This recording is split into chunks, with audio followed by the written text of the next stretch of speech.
Thanksgiving Day break. Yeah. Good evening, everybody. Hey Well, everyone. Tuesday evening show. Oh, Mama, I am so Special. excited about tonight. Ugh, yeah. Well, We've been chatting with Joe just for a little bit here. We haven't come on earlier to make sure our connections are all right. And I'm telling you, we are going to have so much to talk about tonight. Our 2 hours are going to fly by like that, and it's not going to be enough time. I guarantee it. It's not nope. going to be enough time. Gosh. But let me do what we usually do. If I can find it. Okay, I'm She going to always find. losing things. I know. I just, you But know, the moment I rearrange things so that you can get things and find them easily, you'll be like, why'd you move all this stuff? Just don't touch nothing no more. Like somebody else I know. no, Why'd she's you gonna move that start stuff? speaking French, and then it all goes to hell. Not in the handbasket. Excuse me. All right, so I'm gonna play his bio video so you'll learn a little bit about Joe, what we're talking about, his books and everything, and he'll be with us as soon as it is over. Mm-hmm.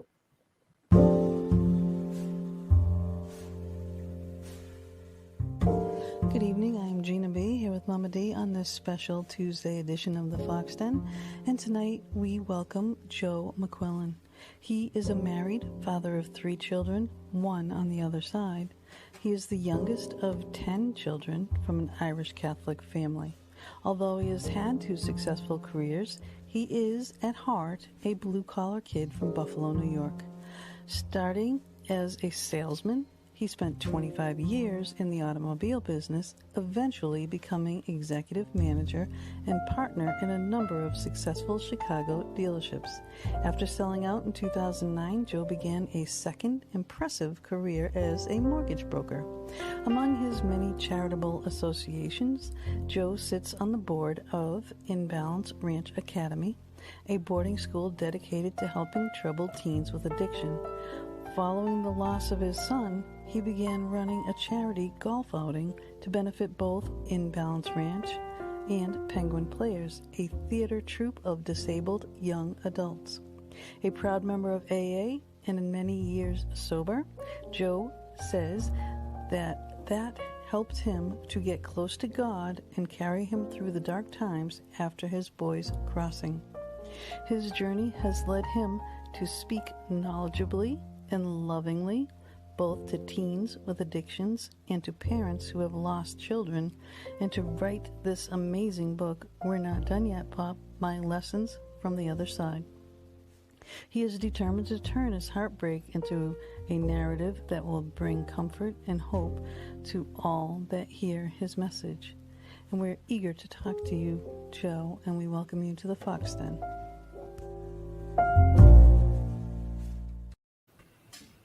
Hi, Joe. Thank Hey you for Joe. coming with us on a Tuesday. Hi, guys. It's my pleasure. Absolutely my pleasure. I call that. Please share the show because this show is going to touch a lot of people. And what we're talking about is again, if you just watched that video, um, his son passed, and he's been coming through to him. I have this book here. Mama's got the other one over there. So I've got We're Not Done Yet. This was the second.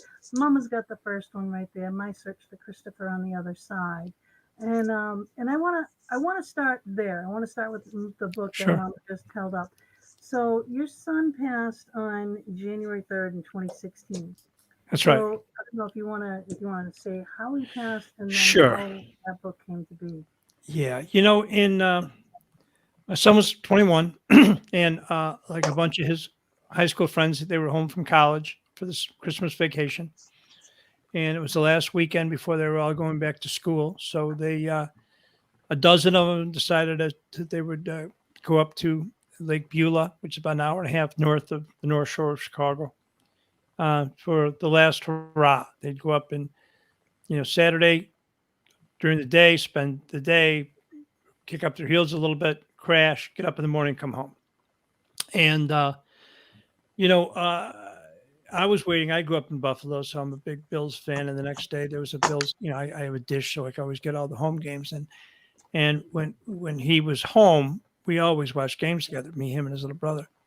So I was waiting for him to come back, and I texted, Hi "Hey, buddy, Julie. Hi Julie. hi, Julie," and I was like, "Buddy, where are you?" And he, an hour or so later, I get a text from the young man whose parents owned the lake house, and he said, "Mr. McQuillen, Christopher and 3 friends are missing." So I grabbed the Labrador, jumped in the Jeep, and headed up north, really anticipating to find him in a boathouse with a co-ed or passed out in somebody's garage or something. And halfway up, I got a call from the uncle who lived a couple doors down, who said, "Hey, Joe, it's no longer a search, but a recovery. All 4 boys had drowned." And what happened was, after hitting a local tavern and shooting pool and drinking, like I said, there was a dozen of them. They went back to this house and continued the party. And around 3 a.m., 4 boys went outside, including Chris, and saw a boathouse, unlocked boathouse, and went in, and 4 boys jumped in a 3-man canoe with unlaced Timberland boots and layered clothing, and a lake partially frozen, and a snoot full of alcohol, and paddled out, and none of them made it back. I'm so sorry. I had to continue that drive up there, obviously, and I mean, to this day, this moment, I can walk in and look at that picture window overlooking the lake and see all the rescue boats and the lights. And, I had started to sink in that this was real and that he wasn't coming home with me. And 16 years before, I had seen a medium kind of on a lark. And most of the reading was rather mundane because there wasn't anybody I desperately needed to connect with. I loved my parents. They were gone, and a couple of siblings.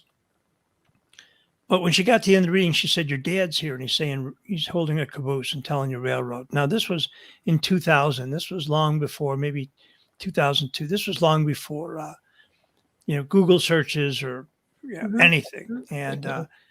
And so my dad spent 40 years on the railroad. All the boys in my family worked on the railroad during college. My uncle was a railroader. My grandfather was a railroader.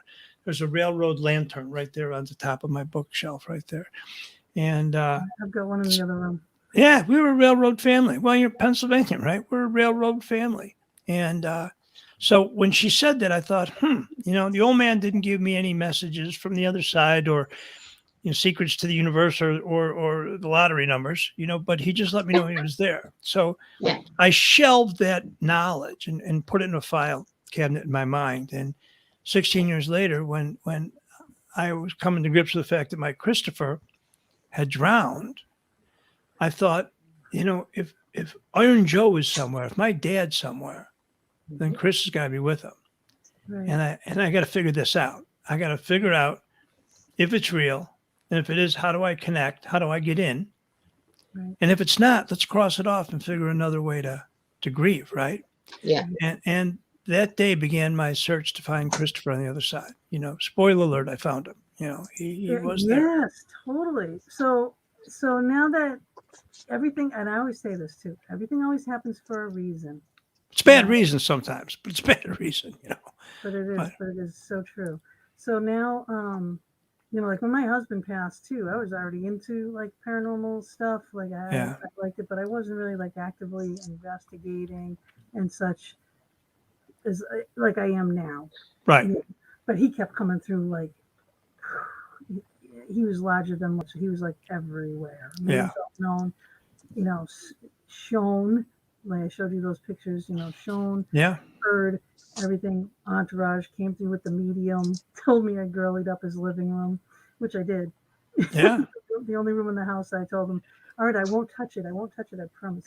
But I did. So like I believe in, in all of these things and all these gifts. We're going to be talking about so many things. But now that you found Chris, like you know that you can, you're searching, right? So how did you see a medium again? And it's funny. It's a great story. And to go back exactly what you were saying, there's a quote from a wonderful book called The Shack, where God talked to a man who lost his young daughter.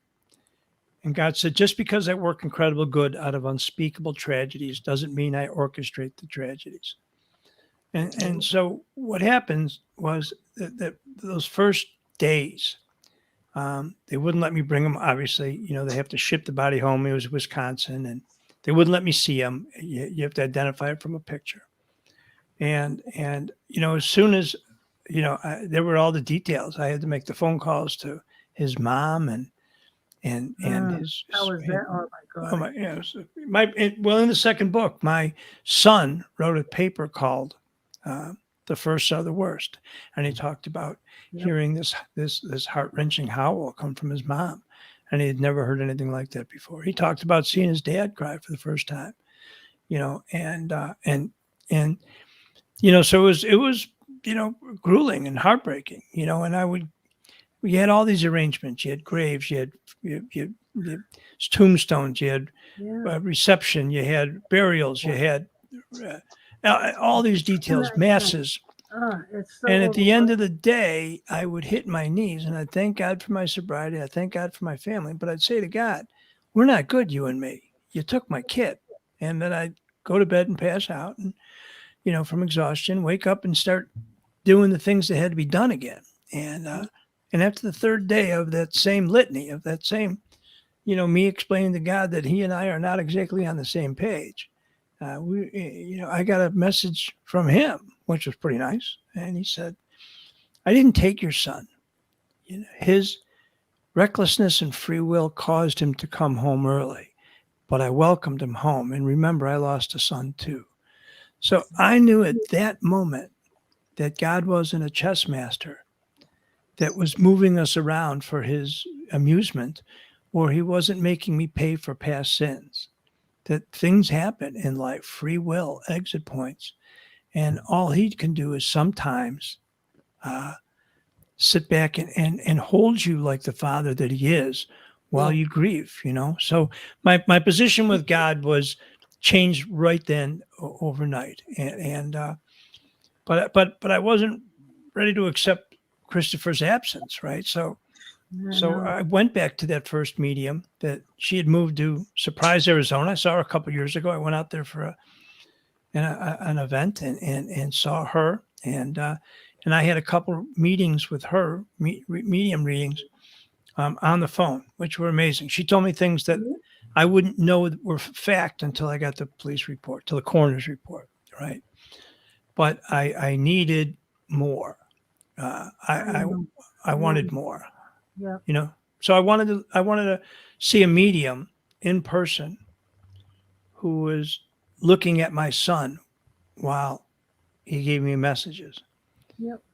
So Bob Olson had a wonderful book that gave me a lot of tips and insights, and there was a website about mediums locally. Now this is about 4 or 5 months after Christopher transitioned, and so I found one with great reviews, a guy named Andrew Anderson, and I decided to book a session with him and see him in person. And before that was June 30th, 2016. So 6 months after Christopher transitioned.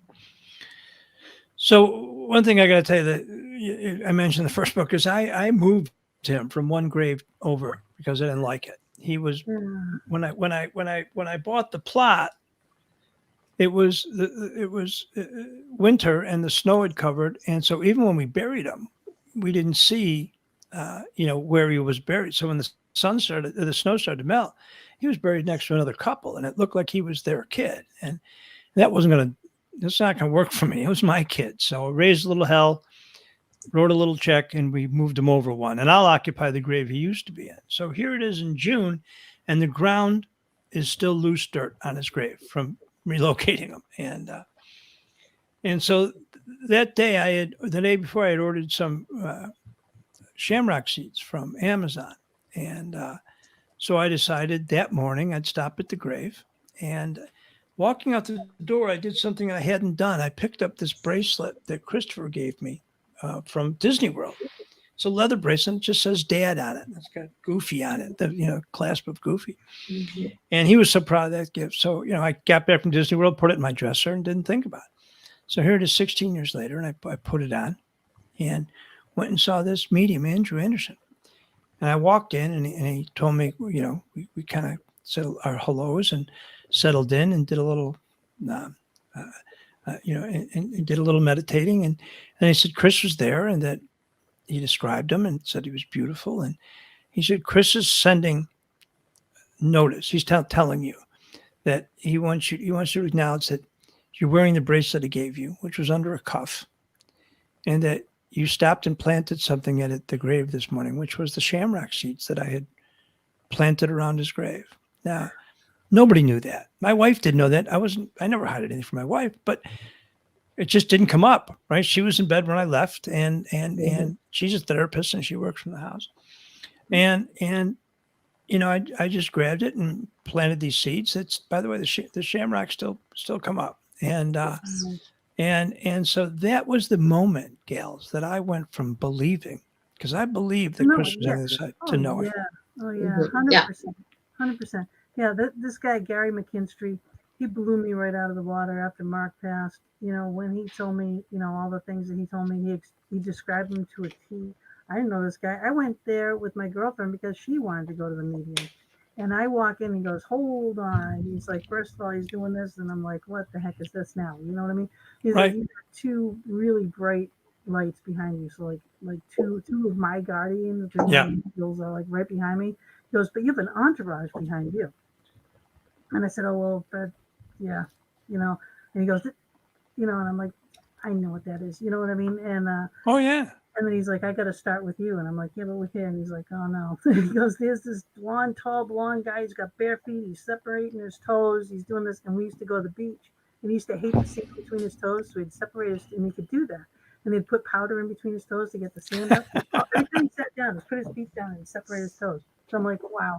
He goes, he's got something really important to tell you. And I'm like, yeah. What? I'm panicking. Like the way he said it. And he goes, he's really upset. And I'm like, what I do, I'm like, oh, did I get rid of something I shouldn't have? Did I do something bad? Like, I'm just thinking about all the things, that I had to go through, right? Because I had to get everything and do everything, sure, in place, and businesses to close and everything else.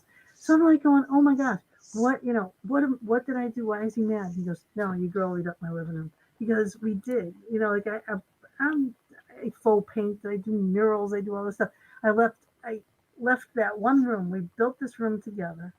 It was actually my final project for design school, and it had beige walls and just a border.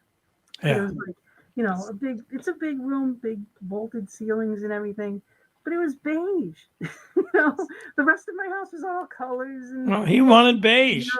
And he's like, just please leave this room alone. So after he passed, I full painted the whole thing.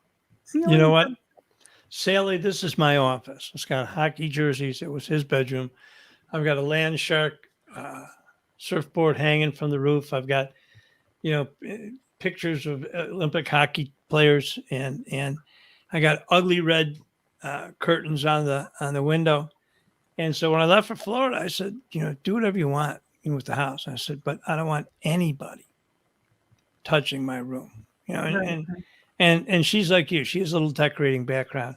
And she wanted to come in here and start decorating, changing. And I said, nope, this is mine and Christopher's room. Leave it alone, Yeah, I turned my microphone up. Tell me if that's better or not. Better or worse? Better or worse? So it's a little better, yeah. Oh, okay. So I turned it up a little bit. Tell me. More importantly, can you hear me? That is more important because we're here to hear Joe's story. You guys hear my shit all the time. Yeah. Where's mine? Where's mine? We got the love for you. Joe's center stage. Yeah, that's nice. Yeah. But Carla, just tell me if you hear me better now or not. So okay. So now you go into the medium and Chris did what? What he did is just validate that it was him. The medium told me about his personality, told me about his fears. He told me about my dad, who I adored. Dad had a drinking problem. Never missed a day's work, but he did, and he was a great dad. He wasn't one of these abusive guys, but when he was home, he drank till he fell asleep, and then he'd go to work. But he described my dad. Now nobody'd know my dad, and he described Christopher, and he described Christopher's struggles as more. He said, your son, is beautiful, and he looks, and he always wanted a couple of pictures, and in the Hawaiian shirts and such. He said, but there was a sadness too, and I knew Christopher at some time had struggled with depression, and alcohol, and And so as much as every picture looks like, it was, frat boy fun, there was a sadness there, and he talked about that. That was part of his personality. Christopher was a wonderful kid. I'll tell you, when my niece at 42 died of an aneurysm, and they had adopted two wonderful Korean boys. They went to Korea to get these kids when they were little, and one they got right when they were born, and the other one was 2, and she died suddenly of an aneurysm, and Chris was 18 years old, and we went to the funeral, and Chris was 19 maybe, and and we were getting ready to fly back home, and he said, "Dad, I'm staying." I said, "What do you mean staying?" He said, "Look, Bill, the husband, Bill's got to take care of the kids. He's got a business. Everybody else got to get to work. I can take a leave of absence. I'm going to stay and take care of the kids until they can get some help, and arrange some big childcare." And I said, "That's a big responsibility, buddy." He said, "Dad, that's what family does, So that was my boy schooling the old man about family, and he still does that. Yep. That's one of my teammates in Ghost Detectives. Nice. Yeah, because we have the TV show, so yeah, we know a little bit about. Nice. So that's who Chris was, and so this was an amazing. I'd seen a handful of really. Thomas John was magnificent. We ran into him in a group of about 100 people, and he walked over and said, who here had a boy at 21 years old in this section who drowned, and he said, and he drowned with 3 other boys, and he talked about the other boys, and he talked about the experience, and he said, he was a fun-loving kid, and he did this. He said he smoked pot. And his mom and I said, "Yeah, he smoked." And he laughed, and he said, "God, he's beautiful," And Chris said he's very sorry that he brought you this kind of heartache, and he wants you to know that this time it wasn't even his idea, because he was usually the group leader for these crazy outings, and he said this time it wasn't even his idea, but it was his third brush. He had a couple of years before, he had flipped a pickup truck. I'd sent a pickup truck out there when he was working at the ranch, and rushing to get there early morning, and ranch roads with ditches, and he flipped it and walked away with a sprained wrist. It was totaled the car, totaled the truck. Yeah. And then a year or so later, he was hiking in Havasupai, and he was staff, and the guy who was leading, who was a senior member, ranch member, made a mistake, and they went into a cave. And Chris fell down a mine shaft, and imagine that. Yeah. What are the odds? What you see this in a movie, Yeah. And actually landed on a ledge 30 feet below. The mine shaft itself was 100 feet. He would have been dead. And they talk about, they had to get a helicopter, and they pulled him out and airlifted him. And he talked later on about, that somebody was down there with him in white, dressed in white, stopping him from going into shock.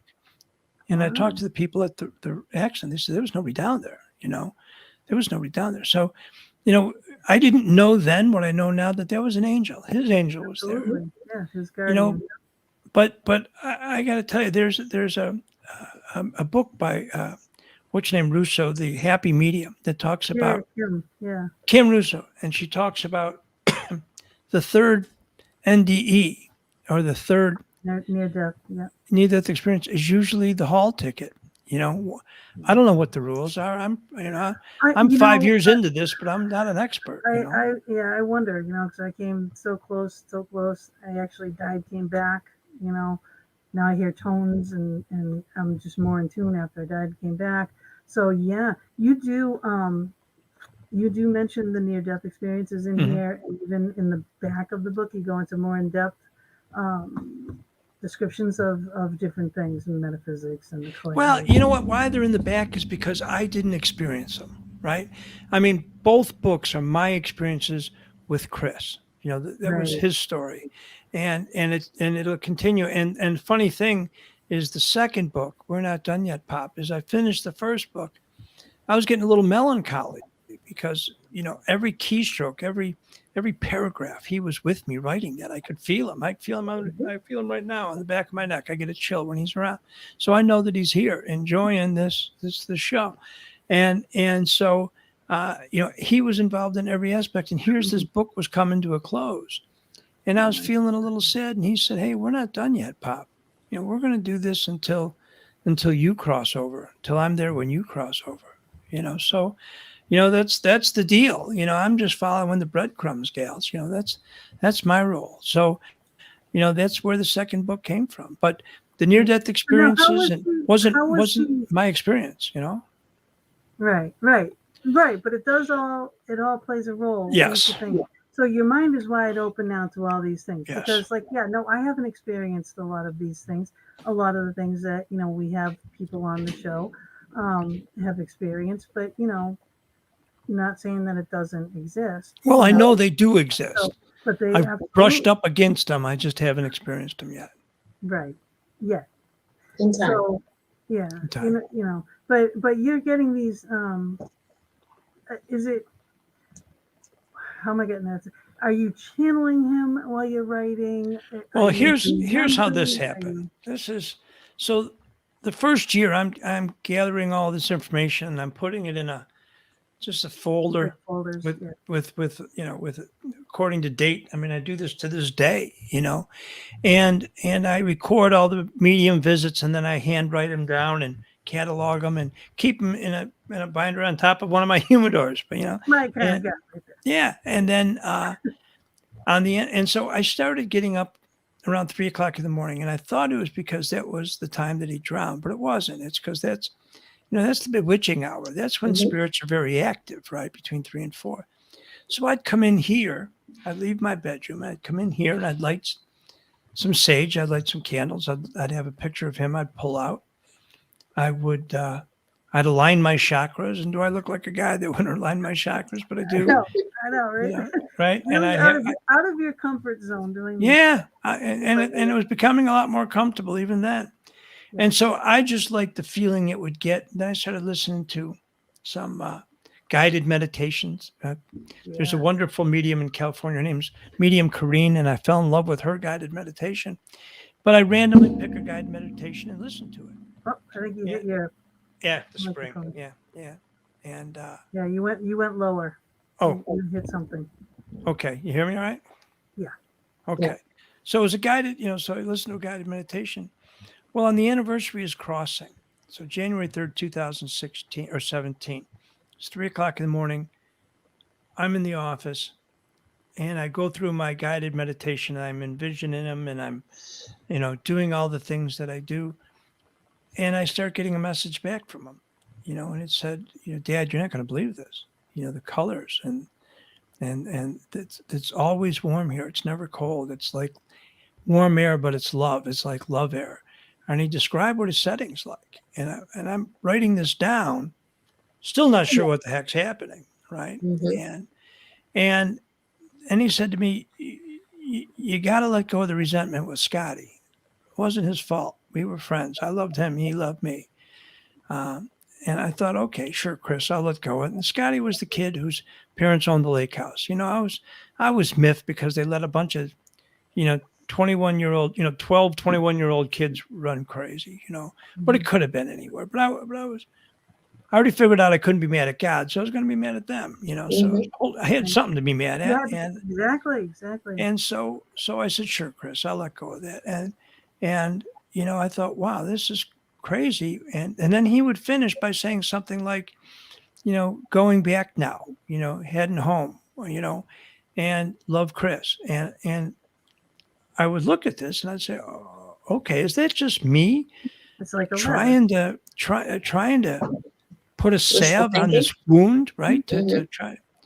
And, flash forward. And besides, I said, when will I ever see Scotty? I don't, to forgive him. I don't, 12 hours later, Sally and I, it was his anniversary, and Sally and I were going to go to the grave around sunset. And it gets dark pretty early, around 4:30, right? 5 o'clock around here, that time year. And we were going to let go of a Chinese lantern and just, think of our boy. And I got a call or a text from one of his college buddies, his fraternity buddies. He said, "Hey, Dad, or Mr. McHugh, a bunch of us are meeting at the grave. Can you meet us?" And I thought, sure, So 3 o'clock or so, I drive over there, and I got a box of cigars. I got a cooler full of hockey, cooler full of beer, and for these kids, and I pull out, and there's 40 kids at the grave, all celebrating my son. And it was just an impromptu thing, right? And I get there, and who's the first kid I see but Scotty? So Christopher was preparing me that I would see him, that I'd already make peace with it. Wasn't his fault. This could have happened anywhere. It could have happened at my house. But I was able to embrace Scotty and said, it wasn't your fault, kid. It's just the way sometimes the dice roll. And that was a big moment for me and him. But it also let me know that wasn't me making these words up, because I didn't want to let that go. I wasn't ready to let go of that resentment. Yeah. But Chris held me at my hand and gently pulled me over for that, Well, he also knew now you too that you were sober. He also Yeah. knows that holding on to resentments is never a good thing. Yeah. You know, Yeah, as but you I'm a said- strong-willed. I'm a strong-willed guy, Gina. I know. I don't take directives from very many people. I And, know, right? I know, know. my Trust me. best friend Al had lost his wife about 12 years before that, and they were really close. And Al and I grew up. We were friends since 14 years old. We met first day of high school, Bishop time in high school in South Buffalo. Played football together, chased girls together, transferred schools together. I mean, and to this day, we're best friends. And I adore Al. And he had lost his wonderful wife, Debbie, and I loved her too. And so so Al said to me, "Can I give you some advice?" And after, Christopher transitioned, people would say, "Can I give you advice?" I'd say, "No, I don't need your advice." But Al said, "Look, a little restraint of pen and tongue." He said that people are going to say dumb things because they don't know what else to say. People are going to, and he said, "You and I, we don't suffer fools lightly or at all." He said, "But I'm going to give you advice, because for the first 6 months after Debbie died," he said, "I told everybody how stupid they were," and then spent the next year trying to bridge amends. I know, because they keep saying, "Oh, it's gonna get better with time. Oh, it's gonna, this, that, and the other thing." I Let me heard tell all you- that when my husband died. It's like it Anybody who says that time heals all wounds hasn't lost a kid. Hasn't lost anybody. I just lost my dog, and I can't even imagine. I mean, No, I get it. But I got to tell you something. I lost my parents. I've lost my siblings. I've lost my favorite dog. There is a distinct difference of with the the child, impact when you lose a child. It's like nothing you've ever experienced. Right. You know? I was in fear of that. My daughter, she graduated. My daughter, Yeah. and she's like really clumsy too. She graduates high school and joins the army, and that was all when shock and awe and everything else was happening. So she got deployed Oh, my right God. away and everything was on the news every single day. I'd come home and I'm like, oh my God, I'm gonna see like my daughter getting blown up in front of me. That's all I kept thinking. I'm just like, oh my Right. God, what is going on here? And she kept she'd be deployed for like 6 months, 8 months, and then she'd come back for like a month and a half, and then back over there again. It's like, oh my God, please, you gotta Thank her for her service, by the way, if you will. I will. She's gonna be retiring now. She's already spent God. 20 years in the service now. My nephew, who's in the reserves now, is and he's a Cook County State's Attorney investigator, and I was fortunate enough to get him on that in the academy then when he graduated from Boston College. But he's about to be promoted to lieutenant colonel in the reserves, Wow, and so I'm really happy for him. There's a poem she by went from Army to Air Force. She switched. amazing, amazing. So there's a poem by an Irish poet called John O'Donohue, and he's no longer on this earth school either. But he wrote, "When you lose someone you love, your life becomes strange. The ground beneath you becomes fragile. Your thoughts make your eyes unsure. And some dead echo drags your voice down, where words have no confidence. Your heart has grown heavy with loss. And although this loss has wounded others too, no one knows what has been taken from you. When the silence of absence deepens, flicker of guilt kindle regret for all that was left unsaid or undone. These are the days when you wake up happy again, inside the fullness of life until the moment breaks and you are thrown back onto the black tide of loss. Days when you have your heart back and you are able to function well until the middle of work or encounter something with no warning and you are ambushed by grief. It becomes hard to trust yourself. All you can depend on now is that sorrow remain you're faithful to yourself. More than you, it knows its way and will find the right time to pull the rope of grief until that coiled hill of tears has reduced to its last drop.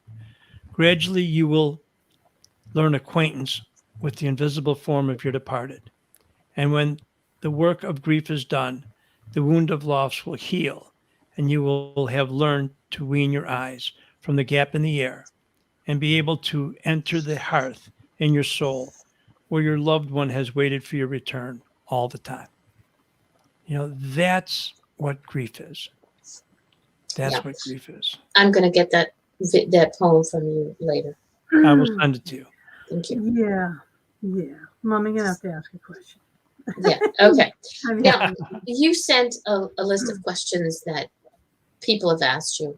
And Yeah. I think of all the questions, and I think it is the stupidest question, but I have to put it out there. Will you ever get over your son's passing? Now, No. I think that is the stupidest question Yeah. people ask, but people do ask. Yeah, you know what? And it takes a while to figure out that they just don't know any better. Yeah, and I say I run into an encounter like that, and I'll just say, no, you really don't get over something like that. There was a movie called Manchester by the Sea where a woman lost her children in a fire. And she said, my heart was broken. It'll always be broken. And that's what it is. That doesn't mean I can't function. That doesn't mean I can't be a great dad, a wonderful employee, a loyal friend. It doesn't mean that I can't find joy in the day. But what it means that every day, I wake up with a broken heart. And I've accumulated tools to help me go through that day. Yeah. But my heart will never heal until the moment I cross over. And you And will have it in your I'm heart. connected with About Chris. that, right? He talks about that. He says, when it's time, I'm going to be here. The dog is going to be here. We're going to be right here. And actually, then he'll correct himself. Instead of be like, I'll help you cross. And he's like, but no, when you come over, I'm going to be here. You know what I mean? He's told me that he said, Dad, the learning curve is going to be easier for you because of what I'm telling you. He said, I was surprised. Right. He's so comforting to know all this. Oh, you know what? My favorite sister, the one I was telling you about, I was in Florida visiting her before she transitioned. And she was a big source of love and support for me, even when I wasn't lovable. And she was a huge support of love for Christopher, her godson. She just adored him. And one night we were in hospice and she said, honey, you gave me the greatest gift. I read your book and I'm not afraid to die. Now that from somebody that's given me so much that I could give them comfort on the way over. Right. Now, this isn't even in the book yet. It'll be in the third book. Christopher said to me, Dad, when Marcia crosses, I'll be there. Like, I promise you. So when she did cross, he said, I told you I was there. So was Jerry, Bobby, Billy, Pat, her siblings. He said, she came across and then she had to go somewhere, like a spa. And when she returned, she was younger than when I was a kid. And what he was talking about was Marcia had cancer on this side. So although the cancer stayed with her body here when she transitioned, the trauma crossed with her. So she had to go somewhere. Now, this is beyond my comprehension. This isn't something I would have devised. So he made it such a gentle term, right, for a woman going to a spa. Right. And when he came back, the cancer was gone. She was young and happy, Like I said in the book, the Irish say that heaven's a place where your dog talks and your dad's always young, and that's where he's at. We had a show on one time with a man that we just definitely did not agree with, and he was saying no dogs are allowed in heaven. Oh, bullshit! Then I'm not going. Fuck. So we said, if they don't take dogs, I'm not going. I'm not going. If my dog's not there, I'm not going. I know that Christopher's I've been told by a handful of separate mediums that Christopher's there with a big white dog, and that's my dog Casey.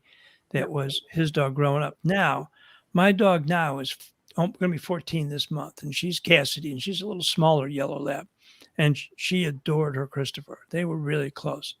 And so Christopher's giving me some warning. He said, Dad, she's getting ready to transition, but I'll be there for her. And then he told me, here's something interesting too, that I didn't think about this. He said, Dad, when you cross, it's like a stream in the woods. You'll have to take a step over that stream.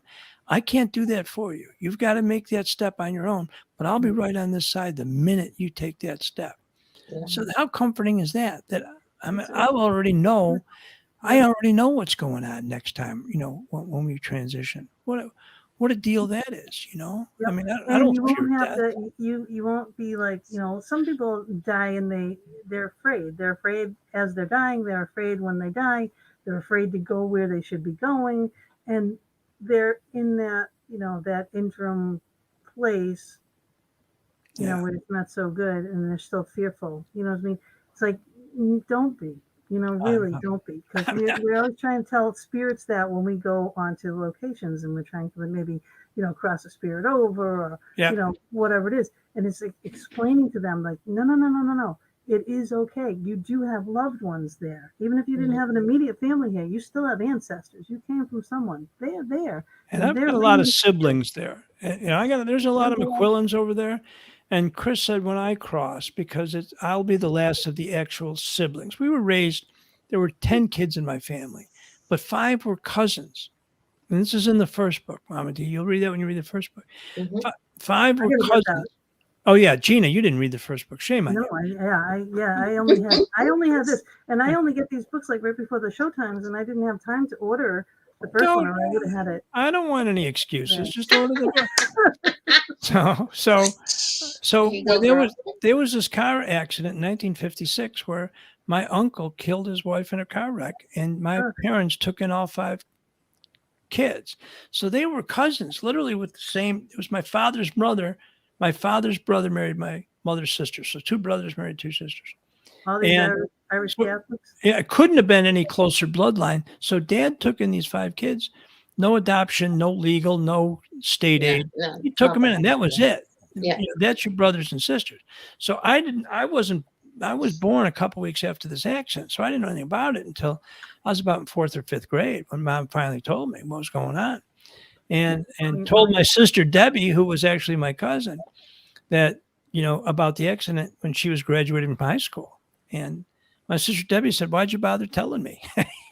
I don't care. You're my parents. So I know that they told me that when I cross, I'll complete the circle because I'll be the last of the actual siblings over there. Yeah. Yep. And the books are available on Amazon. You can do that.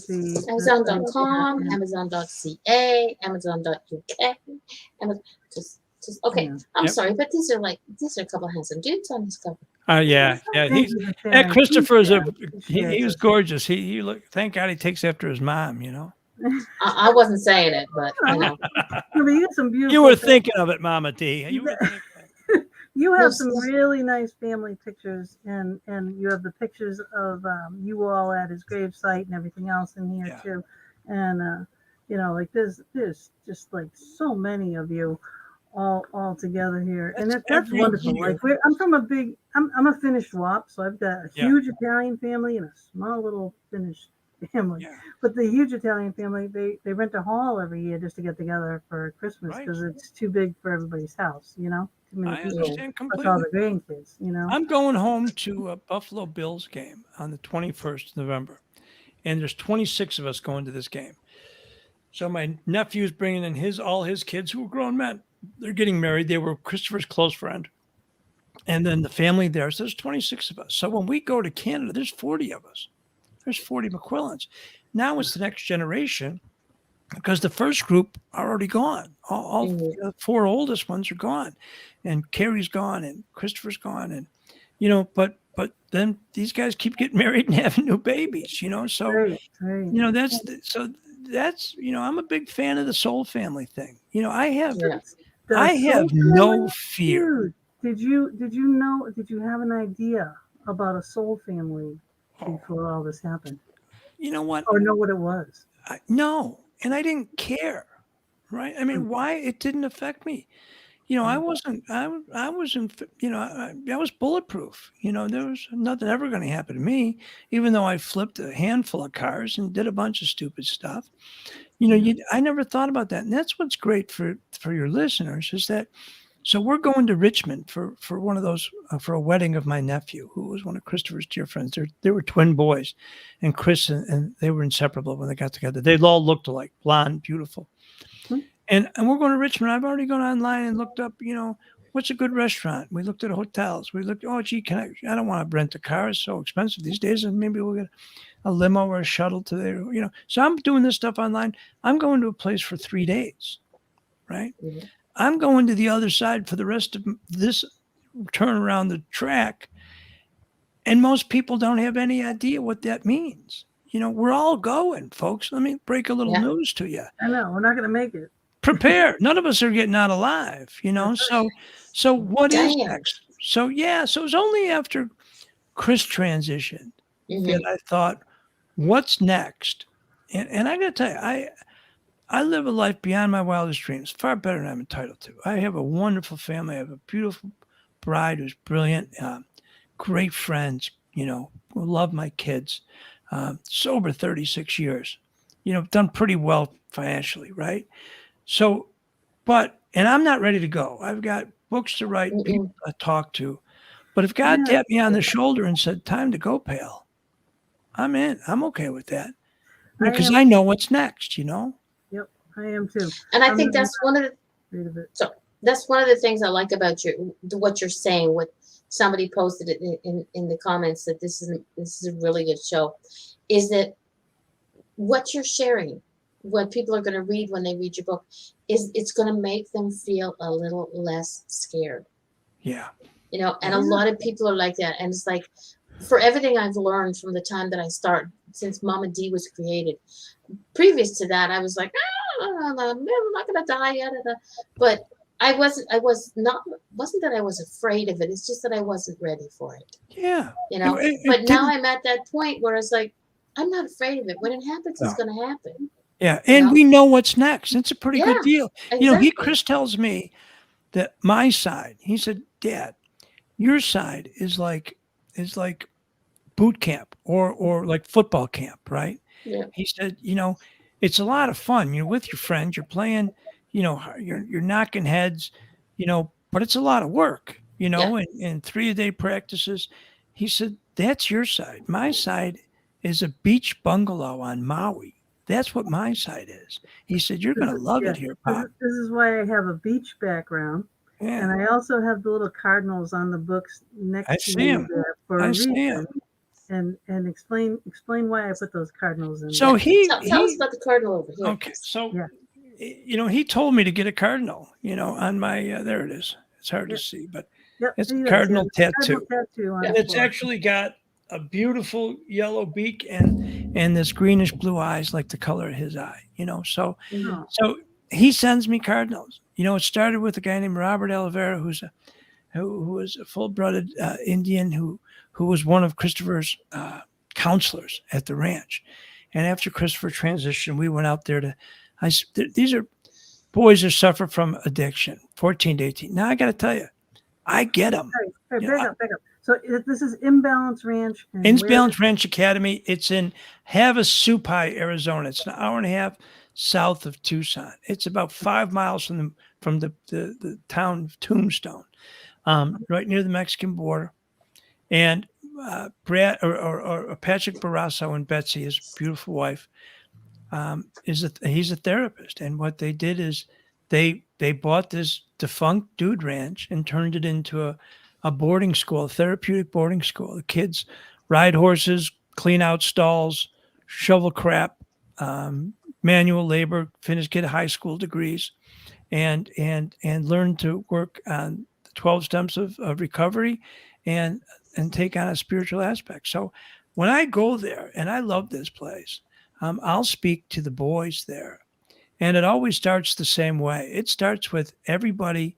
They'll leave me in there with the 40 guys in a circle, and they all start with their arms crossed, leaning back. And by the end of the talk, they're crying, we're hugging, we're making promises, and that's Chris's magic working. They dedicated a fire pit to him. They built a new ranch house, and they dedicated it to Chris McQuillen, and a piece of him is always going to be at the ranch. So when I'm there, it's spirit. I feel him there. But you know what? They get me, and I get them, because I was one of those guys. I was lost. And fortunately, I got found. That's beautiful. I know it is. Those 12 steps saved my life. They saved your life. They saved countless lives. Yeah. And I believe everybody in the world should live their lives by those 12 steps. By those 12 tenets, So the Robert Oliveira, when I went out there to visit the ranch, and Robert, we walked on a tour. I've been there 20 times, but just walked together and talked, and he talked about in the Indian heritage how hawks and cardinals, redbirds, play a very significant role. And Chris started sending me cardinals right away. I'll give you a story. The next day, we went and saw Johnny, Christopher's godson, who was about 5, and his dad, and we saw him at a park in Tucson. And there you go. And That's the card I pulled for her right before the show. and it was fresh from Robert telling us about feathers, and signs and spiritual signs. So we were walking through this park near the zoo, and Sally picked up a feather and put it in her purse. And I said to her, and I picked up one and said, "Hey, put this in your purse and put it on my desk when you get home, will you?" And she said, "All right." So we went through this trip and met with Johnny and just had a wonderful time, and flew home that day. And the next morning I got up, went to the grave, which I do all the time. And I'm going to explain that to you too. I went to the grave, and there was that feather across his gravestone. So, I went home and I said, "Hey, Sal, remember I asked you to take the feather and put it on my desk? Why'd you put it on the gravestone?" She goes, "I didn't put anything anywhere. Your feather's up on your desk, So this was Christopher's first affirmation about sending us feathers, which he continues to do to this day. Now, I go to the grave all the time. All the time. I moved them over exactly where I wanted them. And I pull up a folding chair. I light up a cigar. I have my lab with me. And I sit there and I meditate and I talk to Chris. And I feel him and I know, and I keep his grave standing tall, and it always looks immaculate. And the kids over the years have left mementos that we keep and clean up in place, little stones, rocks, cigar picks, whatever. And and it's lovely, and I'll get there and I'll see an empty Land Shark bottle on his tombstone, and some flowers, and I'll know that the kids came to visit without me, his college buddies, and so I go there all the time. And I went and saw this and wonderful meeting, Andrew Anderson, and he said, "Hey, do you go to the grave all the time?" And I said, "Yeah." He said, "Well, when's the last time you were there?"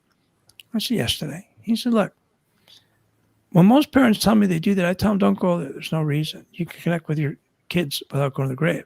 He said, "But I'm going to tell you, keep going there." He said, he doesn't live there, but it's a great place for you to connect. So, as I talk about later on in the book about thin places, that grave is a thin place. I go, it's not like I'm some old man feeding pigeons in the park, sad old man. I'm going there to connect with my boy.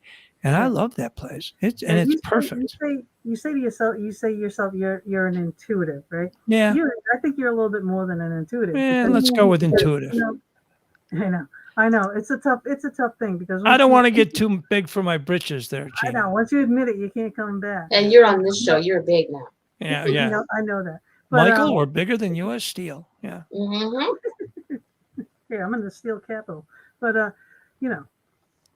once you admit it, you can't go back. But you do. The way that you talk about things, the way that you describe things, the way he's coming through to you, the signs. Many people get signs. They just don't realize it. They're not looking for them. They walk over them. Change feathers. God, little pieces of paper, the way a piece of paper will be. You can walk into a room and it's perfectly clean. My dog sends me food.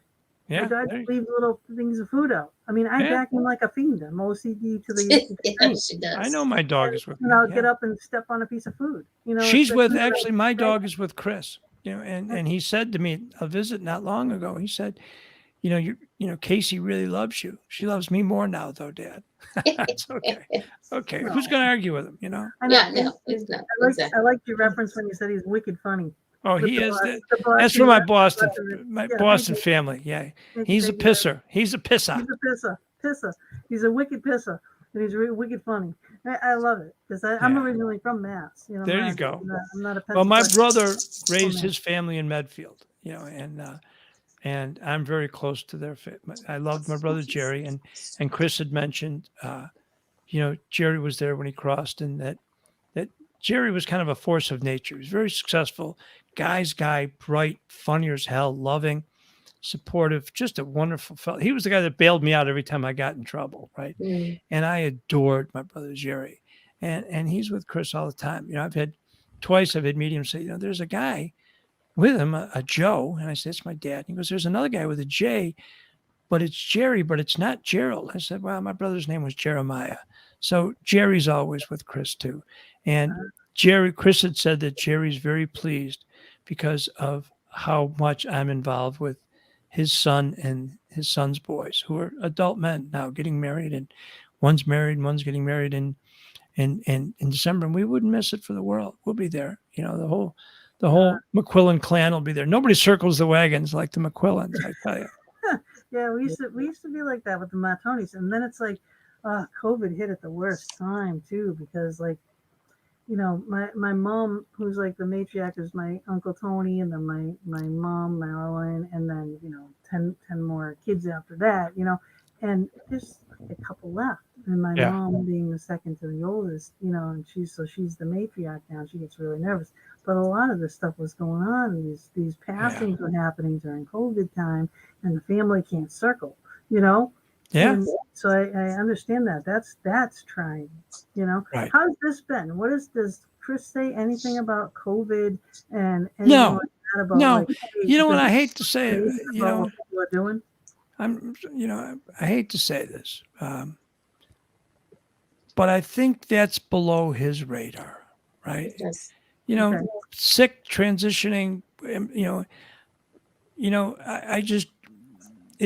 I'm going to be honest with you. Fortunately, it hasn't impacted me personally, my life, my career, my relationship, my family. I haven't lost anybody through COVID. So it doesn't play into our wheelhouse, But Crystal mentioned, Caroline's old boyfriend and said, he's not going to last, Dad. We'll get rid of him. And sure as hell, he did. He didn't, I didn't like him either, But, so I think if COVID affected my family, I think Chris would be more, Just we'll talk about it. aware of it or involved in it. But it hasn't had an impact, in our lives, But Well, that's good. Yeah.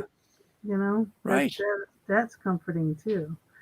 But now, how do you help people? Like, if people get in touch with you, like, what is the advice that you give them? What do you tell them to do? Like, First thing I tell them is to send me some money on Venmo. No, I'm kidding. And then he You know sends what? it to me. Then I cut Mama Yeah, D in for half, and because I can give it to her in Canadian money, which is like nothing. It's like Monopoly Yeah, it's like money. nothing. It's blue. It's blue. I mean, what kind of money you people have? And so, Monopoly. I don't know, but her damn jar fills up all the time with me and my switch.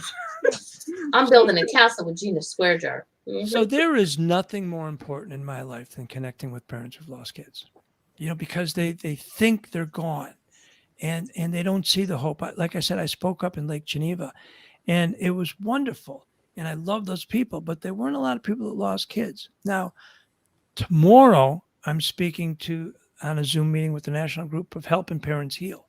Every one of those people have lost a child, right? Mhm. And if you get a chance, when you go on Amazon to buy the first book, and one for everybody look at some of the reviews. I mean, when I looked at those reviews, there's 200 reviews on the first book, Mhm. and Mama D, you can fill out a review on the second one because you read I it. will.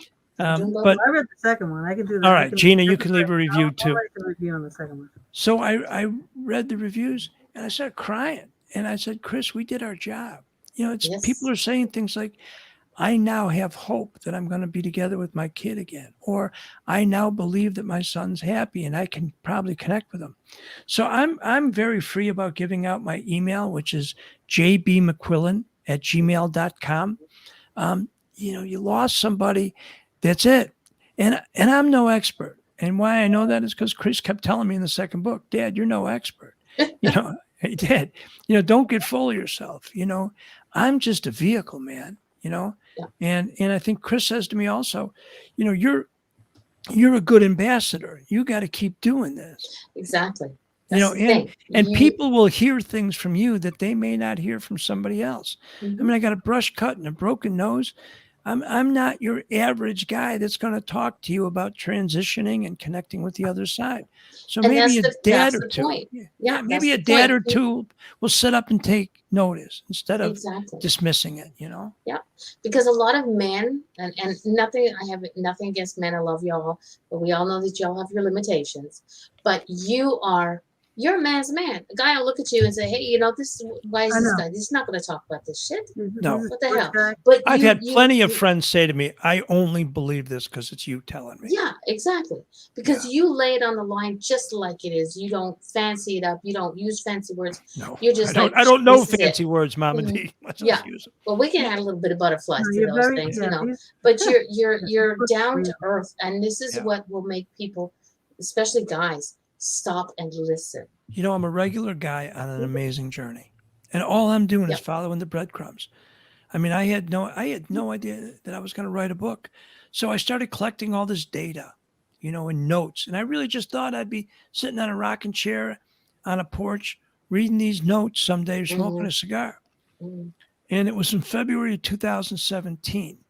And Sally's brother, Ricky, who's now in Nashville, and we're going to see him at Thanksgiving, their lovely daughter and sweet wife. And he was down there visiting, and I was kind of eavesdropping from outside my office just because I loved hearing them connect, talking.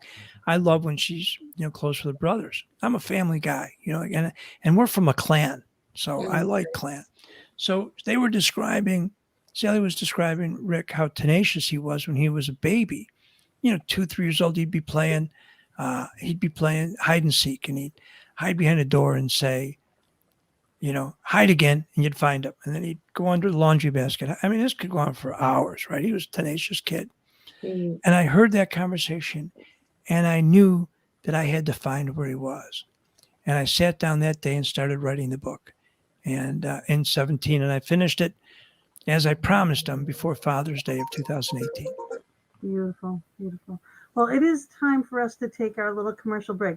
So what we are doing is I'm going to play our sponsor Okay. ad, and then right after that, we're going to have Athena Bari. She's Lovely. going to go up and do our little crystal, our featured crystal, which is going along with grief and It's not whatnot. little, Gina. It's a big crystal movement. Come on, kid. It is. Here's a guy with a broken nose, and I finally got some implants put in because I stopped playing hockey a year and a half ago. So I could finally get my teeth fixed. Yay! Awesome. Where's my video? Here we are. Okay. All right. So we're going to play this. She'll be with us right after that, and then we'll all be back. Okay. after this done. Okay.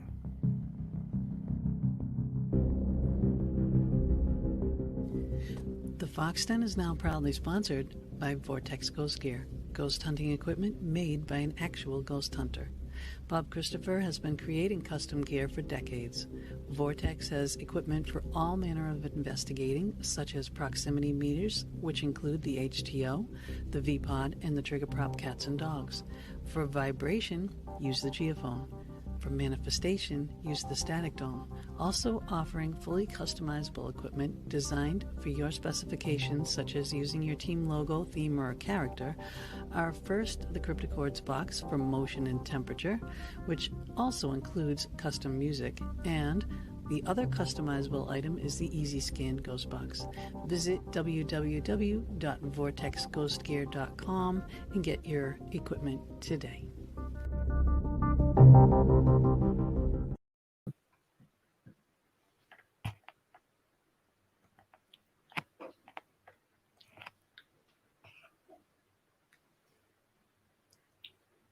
Hello, hello, everyone. I am Athena Barry of Crystal Reiki Healer, and today I'm just giving you a little bit of information about the Apache Tears.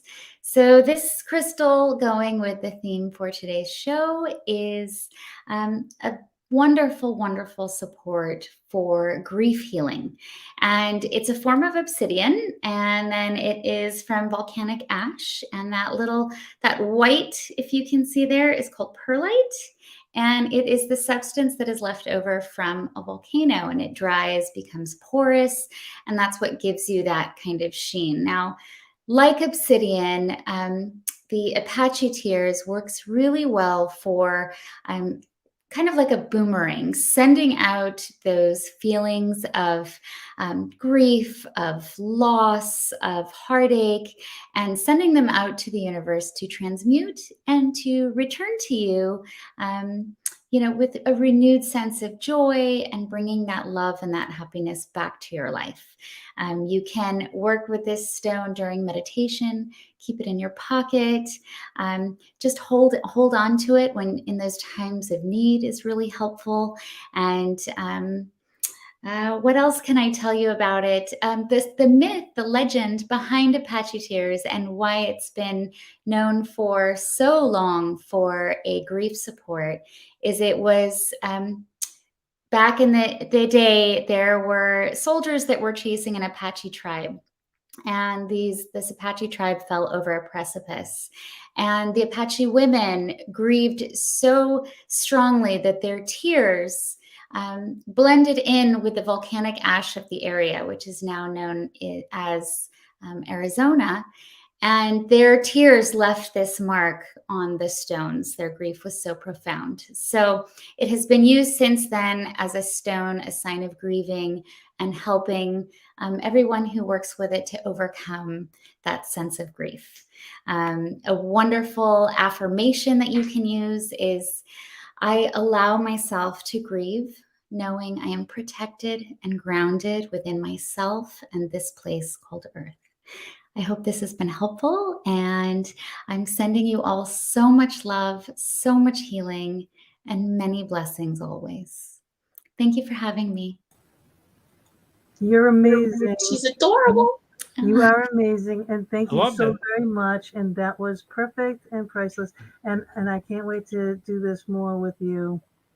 Thank you, love. I look forward to Thursday's show. Very Bye, nice to Gina. see you there, Joe. Thank you for writing such a wonderful book that will help, I'm sure, so many support in their journey through grief. Wonderful. Absolutely. All right, we'll talk soon, Lonnie. Thank you Very very good. much. Bye. Yeah, bye. Love you. Bye. So that is our new segment. That's Athena Bari. And I liked it. She's fantastic. And we're going to try to, relate the crystal with the show. Yeah. So Thursday's Perfect. show, we're going to be doing a love show. So we'll be doing rose quartz, which is associated with love. So now you talk more about your crystals over there. Well, it's funny you just said rose quartz. That I wear a bracelet, and my friend Andrew Anderson's a medium, and I bought this a bracelet from him, and then I love it. And then I got my son a malachite one, and then my niece I just got a quartz crystal, a rose quartz crystal. Rose quartz. Yep. Bracelet. So I've and got for rose quartz that's raw, and I've got rose quartz that's polished, and I mean all these things they really really really come in handy for so many situations, and they really do. They work. They do work. And if you want to know more about that too, let me just show you this one quick little thing here again. All right, so Athena Bari, she has she's a crystal Reiki healer. Just check her out, and she's got a great book, Raise Your Vibes, tells you all about the crystals, why, when, where, and how to use them. And we just loved her, Mama. She just felt like Yes, we did. Part of our family. Here's my favorite. It's kind of rough and beat up like me, and it's my favorite crystal. But I've got three of them here, and I've given some away. And somebody asked me, from the Helping Parents Heal group and said, you know, how do you choose a crystal? I said, you don't. It chooses you. You know, just go in and look, and if one calls to you, get it. And if none of them call to you, go somewhere else until one calls to you.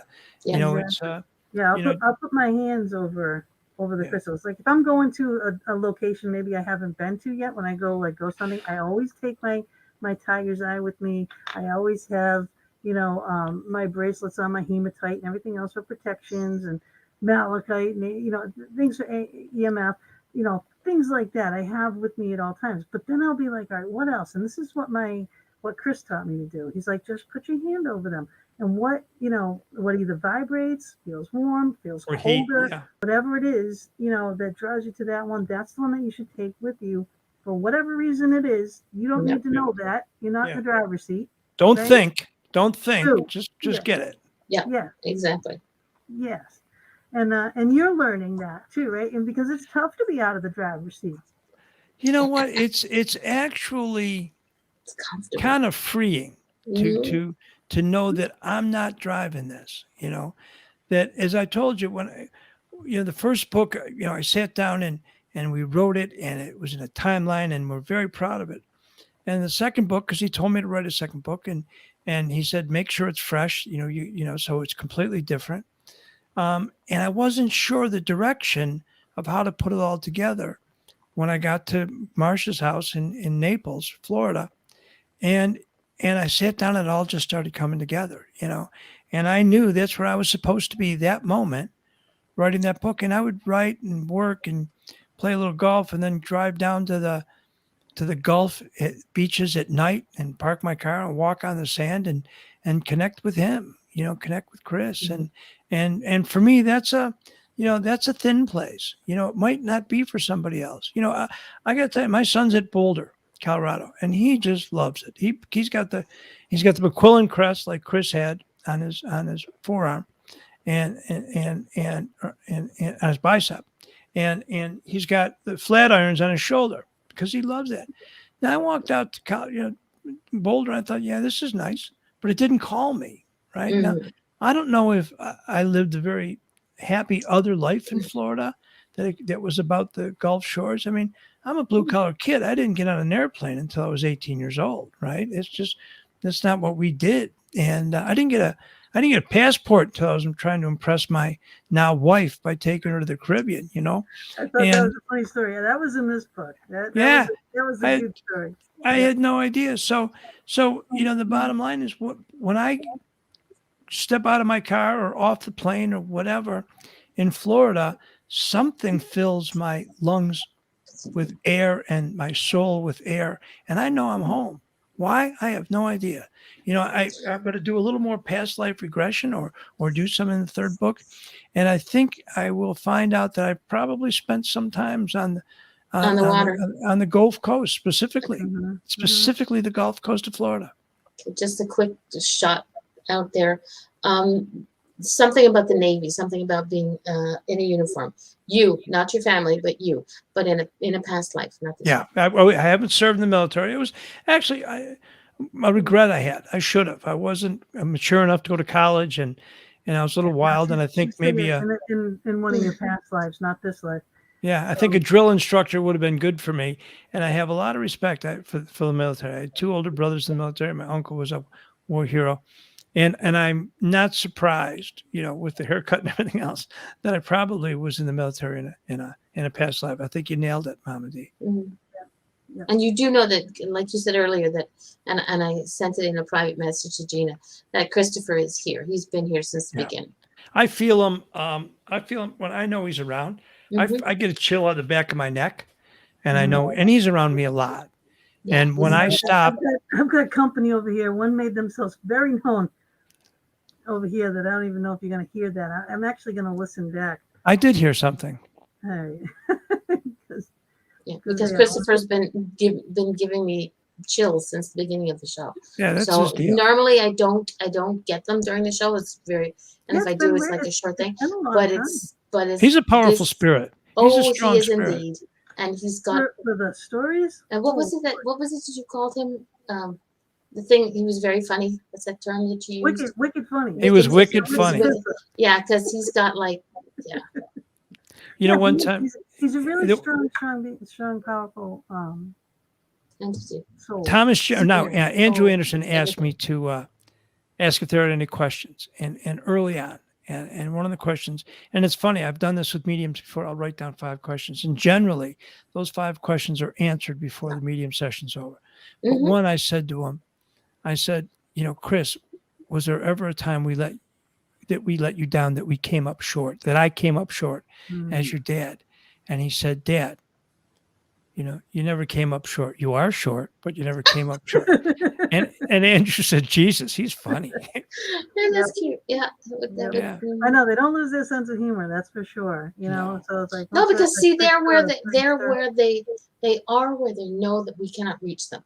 Like if my sons said that to me, you know, I get to smack them. Maybe Yeah. not at the moment he Yeah. says that, but you know, when he comes to visit, I get to do that. Chris knows Right. that you can't do that until you cross And- over, and that's he not knows happening anytime soon. I got a while coming, but he knows that I adore him. And Yeah. Yeah, And that was he does make that known too. It's not your time yet, so you know. yeah, not even close. Not even Yeah, close. so Mm-mm. No. But the good thing is, I know the minute I step across, I get to be his dad on the other side. You know? Oh yeah. So I think you got more to do here, and I think you got more I do. people to help. I do. Because you just have that. You've got that giving soul, that kind soul. You know, I'm a different guy though, Gina, than I was even prior without to trying. prior to crossing. Prior to his crossing, I'm a different guy. You know, I was a little more, I don't know, self-involved possibly, or involved on affairs of this side than Well, I you know, am when now. they say that mother, you know, the necessity is the mother of invention. You know what I Yeah. mean? It's like that's apropos to here too. You know, it's like it doesn't matter until it happens to you. You Right. know, Right. whatever Right. the crisis is. So You know, I live my life 2 ways right now. 2 ways. 2 tenets. One is to please my God, and the other is to make my son proud. And so, if I can approach every situation with those 2 things in mind, I'm going to be okay. yeah. You know that they're one and the same, correct? I do. I do. Yep. But I didn't know if you guys did. But now we all know. Yeah. It's not a secret. It's And Well, it you know, doesn't Bob- matter whether you Maybe call it's him some. God or whatever, so long as people understand that pleasing your higher power is something we do every day just by getting up and being. And But I that, got to tell you something. I believe that. But as a father, an imperfect father, when my kids are grateful or helping others, I'm proud. oh yeah. So how does my perfect father feel when I'm extending myself to his children, right? Even when they're not related to me. He You know, Bob knows. Olson talks about in his first book about the soul versus the spirit, you know, Yeah. and we're all connected, man. It's like a big Mhm. body of water. Each of Yeah. our spirits is a wave, but it's Mhm. all one pool of water that we're all part of, you know? Absolutely. It's amazing. That's what we talk about. Soul, family, and energy is a constant. It can't be destroyed. It morphs. Yeah. That's And- from a and they're great all- book called The Secret. It was what we used to call a chick's book, right? Yeah. And The Secret, until I needed that message, and then it became my book, you know, and I still to Mhm. this day keep it downloaded, and we'll sometimes just driving in play The Secret because the messages are unbelievable, you know. Yeah. Yeah. Well, we've You had wanna- Travis on before from The Secret. Are we supposed to have him on again? Yeah. Yeah. When was that? Yeah. Why Get it do I going. think February 14th or thereabouts? I don't know. I don't Something in remember. February. Well, I don't know. I booked so far in advance. I don't know. We're in the next year. Yeah, well, you fit me in, didn't you, kid? Thanks. Yeah, because Well, this you know, is- we got to keep space for you're good-looking important. boys. You're special. Yeah, I'm Not special. Jopo special. I'm special, all right. Yeah. You are I've heard special. that said before, but not kindly. Yeah. Oh, yeah, you're special. This is a very special message, and yeah, we don't do this too often, but you know, when something comes across to me and it feels, you know, I'm so drawn to it, and the way Emily spoke of you, the way you were helping Julie, and hopefully Julie will. She had to leave the chat room here, but she's going to watch it on replay, and hopefully, you know, we Tell her always just pick up we the always phone. say this: if we Just help pick up one the phone. person, our job is done. If Yeah. it's her or if it's Yeah. someone else, I don't know. If I you're think we're going listening to be to helping a this lot of people tonight. too, if you're listening to this show just on our audio venues, please go to our YouTube channel, the Fox Den with Gina B and Mama D, and watch the show, so that you can see what we put up on the screen. You can see the book covers. You can see Joe in person. You want to see this show, and I want you, please, people, to share the show, because you don't know who it's going to help. Or who And I'm needs so it. grateful for, Emily Francis putting us together. I mean, how did I that know. work, right? I mean, Emily a doll. She's she a is an super actor. absolute doll. I love her. Yeah. There's a handful of these wonderful, great, interviewers, and she always just warms my heart. I just love dealing with her. Yeah. She just came in and she just like, bam, she just tells it like it is, and that's It's- it. She's just larger than life, that girl. And then as soon as someone was just mentioning about grief and loss of a son, and she's like, oh nope, Joe McQuillen. Oh yeah, I listened. I listened to the entire interview. I loved that. That was great. Thank you. Thank Oh you. yeah. Yeah, she's great. She is great, and we talked directly right after the show, and I think we set up this interview at that point. Right, we did. You connected the next day. We were texting or messaging or whatever the Sam hell we were doing. Right. On Facebook or some It's friggin' meant thing. to be. When it's meant to be and meant to happen, we make it happen.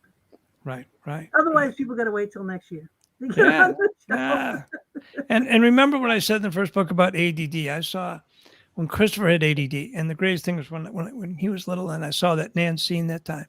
She said, "Look, don't let anybody give your son drugs." He was a baby. She said, "ADD just means he answers to a different dimension."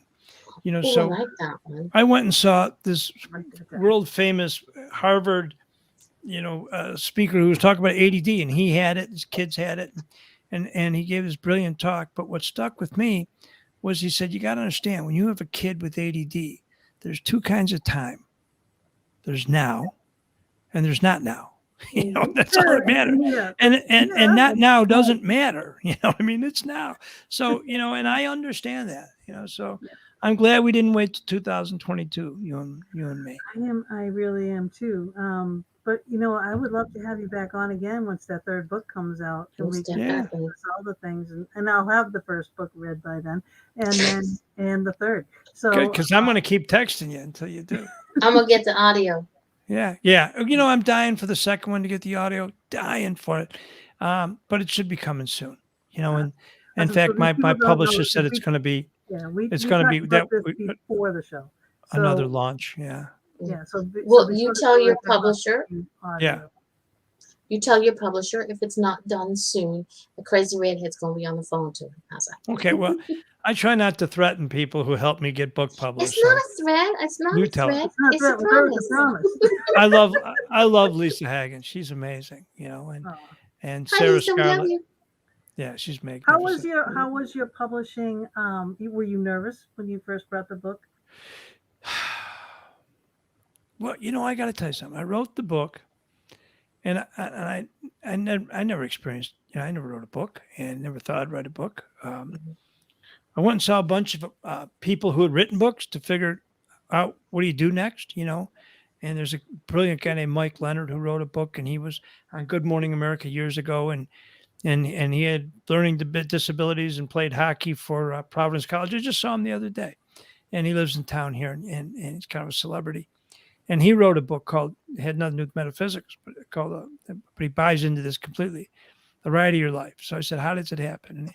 And he said, you got to make sure, he said, first of all, if you try to self-publish, you're dead to publishers ever, So you got to make sure that if you're getting a publicist, that it's somebody that understands the field that you wrote, in your case, the metaphysical. So it was great advice. So I went online and downloaded something about, how to get, publishers or reach somebody. And I started sending out emails, and I got to Lisa Hagen, and I saw that she had a number of, best-selling authors, and that she had her own publishing company as well as an agent. So I said, okay, this is 2 for 1. So I reached out to her, and she said, thanks for the email. And I sent her a blurb, and she said, but I'm really too busy. I'm not going to be able to get to your book. So I, overnighted her a book, and the response was, thanks for the book, but I'm still not going to be able to get to it for, to the end of the summer. And I thought, that's not going to work. And my buddy at the time, they sold the company, but they had a family chocolate business called Blummer Chocolate, Rick Blummer. Shout out to one of my best friends, Rick. Okay. So I sent her chocolate, and she said, "You're not going to believe this." She said, I got a package from you today. And I had said to one of the gals in the office that we're out of chocolate, that they had Swiss chocolate that somebody sent her from Switzerland. And so here's this box of chocolate. She said, "That's amazing." And she said, "I also, read some of your book and was amazed that with such a serious, heavy topic that I also found myself laughing." Mhm. And she said, "So, I will get to it eventually." She called me back the next day and she said, "You also didn't tell me you had a tenacious son that won't leave me alone until I finish reading your book. So I'm sending you a contract, Yes. Wow. and let's go." Now, I was nervous because we weren't getting it published. And I thought, I've read a lot of these books, and in all humility, this is one of the best books on the subject because it's kind of a boots on the ground how to for dummies, right? Book.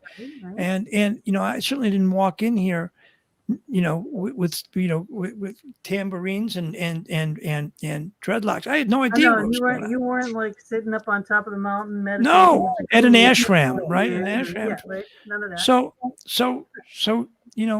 she kept putting it out, and I couldn't even continue writing the second book because I was really, I had read so many books, and some of them are wonderful. Bridging Both Realms was great from Van Prague, and John Holland was amazing, and Bob Olson's book was amazing, but there's a bunch of them that were like flighty or goofy and I got to tell you, one that I'm not going to mention, I read halfway through and I said, "I don't believe it." It was remind me of that book, A Million Little Pieces. Remember that book?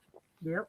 The guy who went on, Oprah and tugged everybody's heartstrings. I got halfway through that book. I said, "This is BS." Right. This guy's a candy ass. And he's talking about strutting around in a police station, with his chest out. I've been in police stations.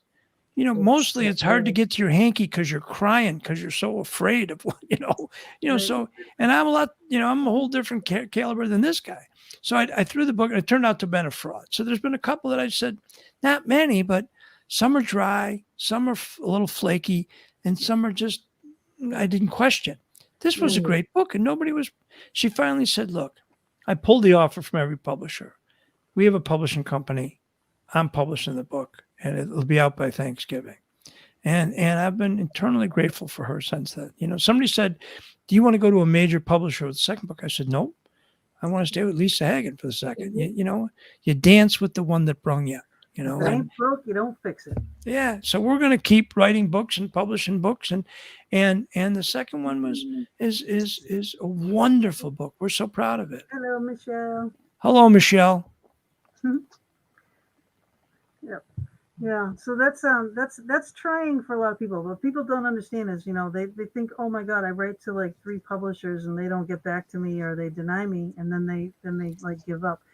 It's not. You gotta keep digging, and like you did, you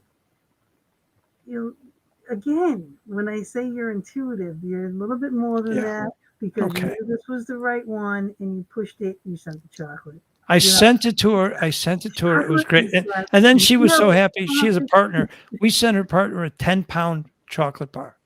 My buddy and I sent her a 10-pound chocolate bar just to put it over the top. The Foxton absolutely loves like, I'm sorry, but I'm a chocoholic. Yeah, well, you're in Canada, Missy, so to try to send something through customs is not going to happen. I know, especially I can't even send a book to send people. it to Pennsylvania. I can send it to Pennsylvania. Gina, I'm looking at a box of chocolate next to my my printer that I'll send to Gina because she's a U.S. citizen and I can mail it to her easily. Ouch! Oh, I'm hurting here. I'm hurting here. Yeah.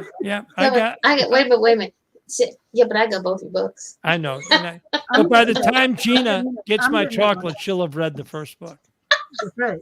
That's right. I will. She's going out tonight to buy it. Yeah. I would like that. Yes.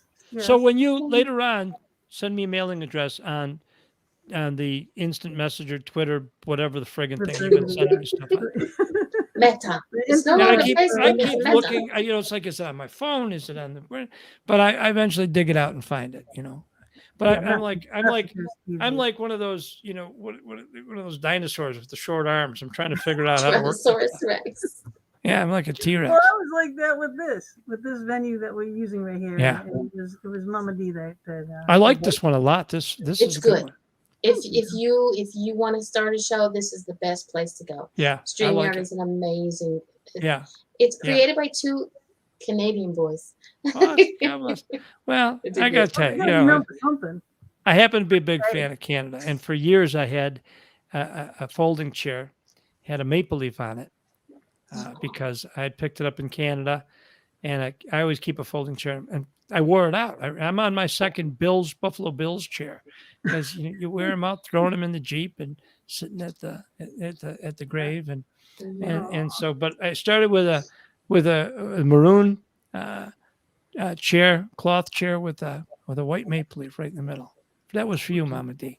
Oh, Even though he didn't know it then, he knows it now. I had no idea then. I thought I was buying a chair. And he thought it was away from the Yeah. Canadians. Yeah, I know. It's blue money. oh.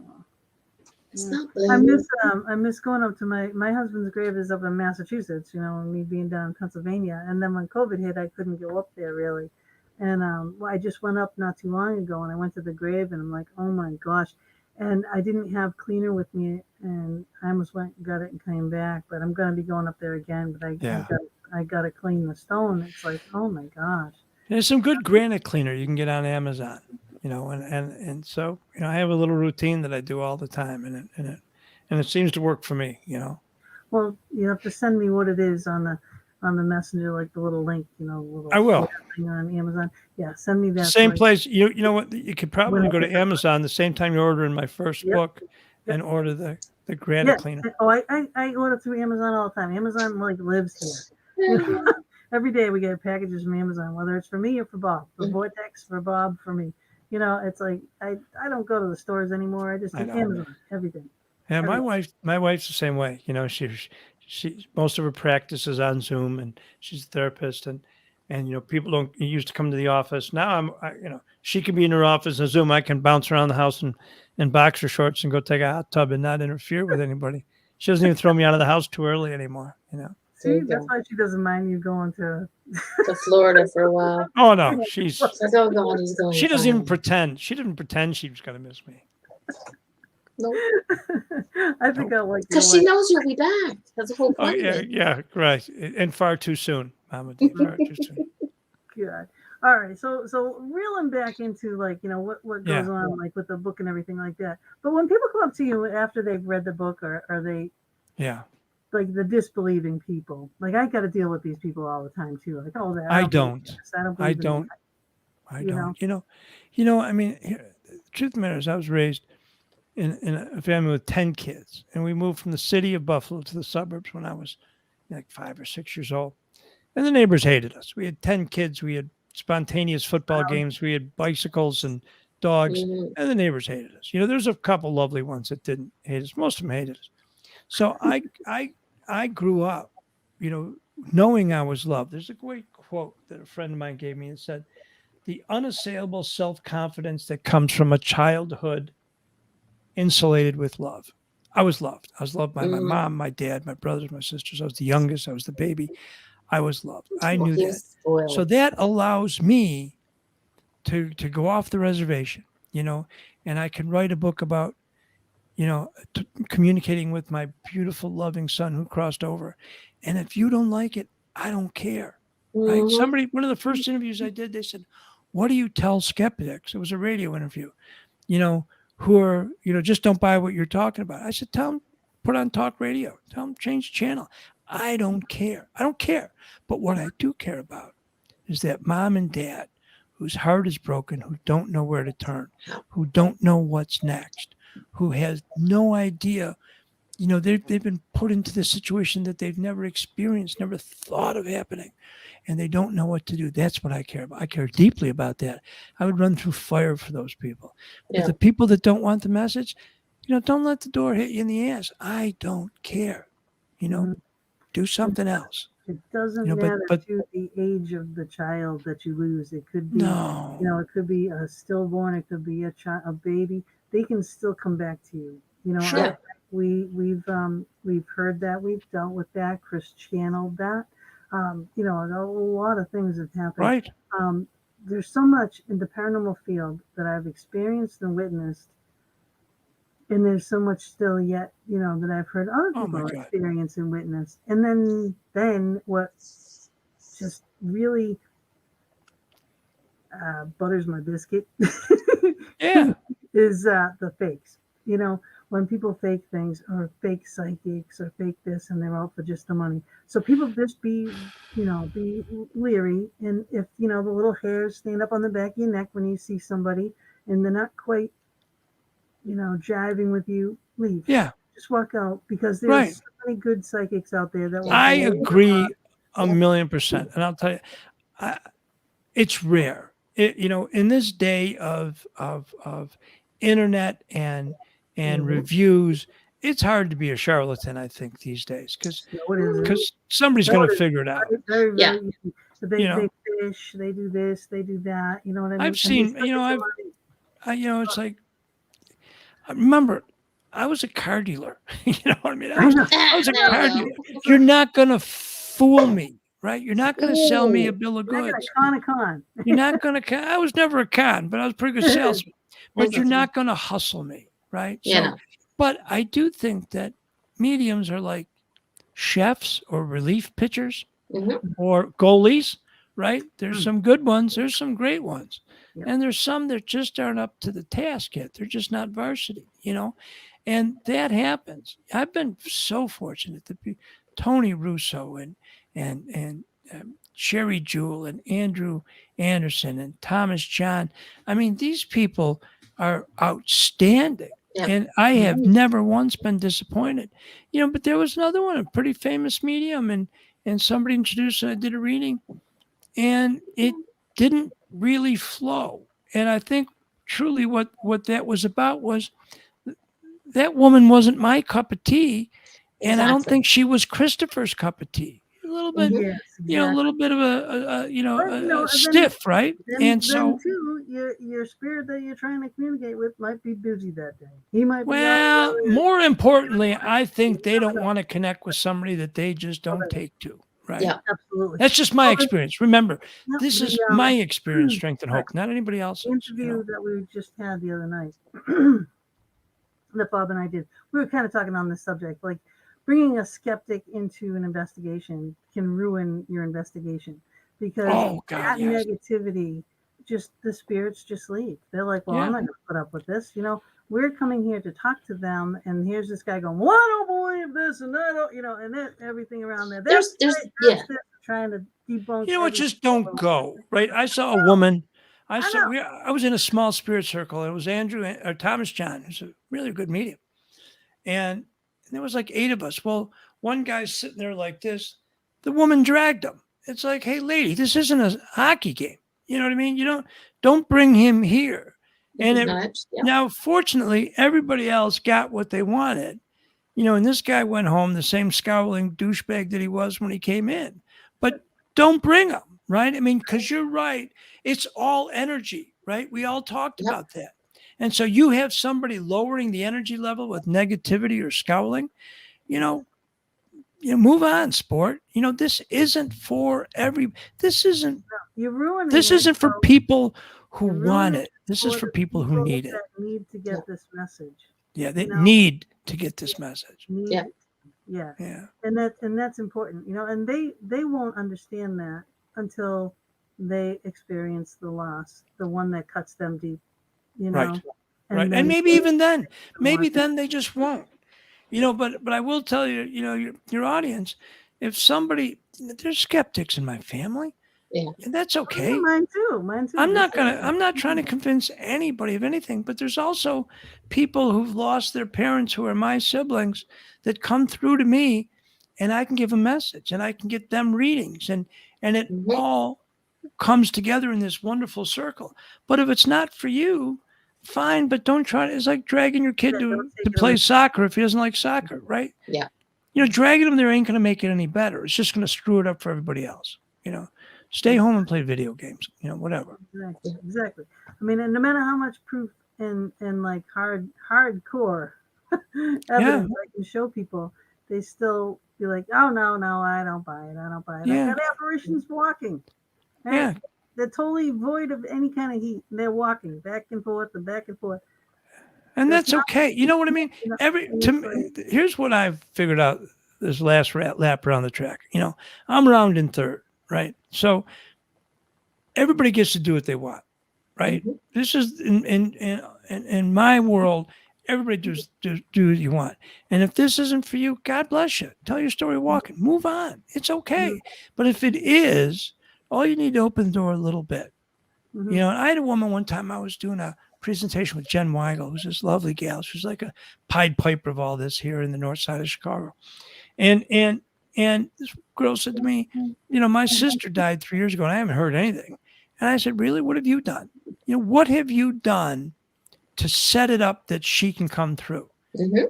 It sounds like to me that she probably did all the relationship work when you were on this side, because you're just sitting there waiting for her to tap you on the shoulder. You got to do your part. And she could be, though. Exactly. She could be very You well. got to tapped do your on the you shoulder got to do your and part using though. the signs here and there between feathers Right. and coins and whatnot, notes and moving things, and you're not even seeing it.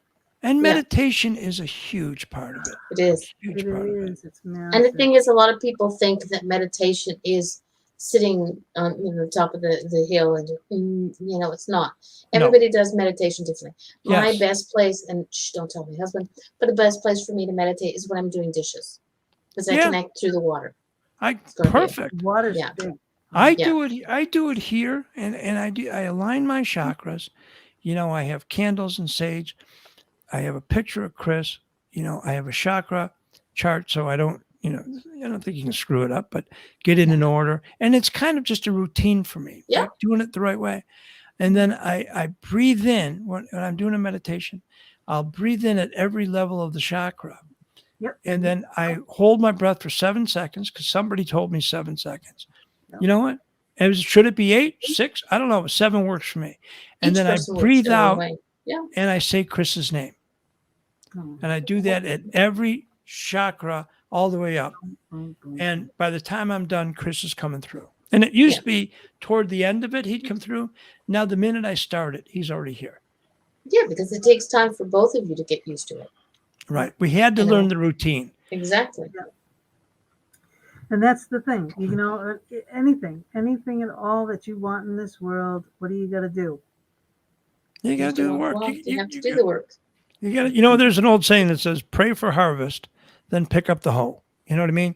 You got to do the work. You Yeah. can't pray and wait for God to bring you a harvest, right? Nope. Not You praise unless you- God to give you the strength to go out and do that Right. work. And if Yeah. I don't get out of bed at 3:00 in the morning, Chris doesn't come through. So I got to get out of bed, sit in the chair, align my chakra, do all the things. And then I start getting messages from Chris.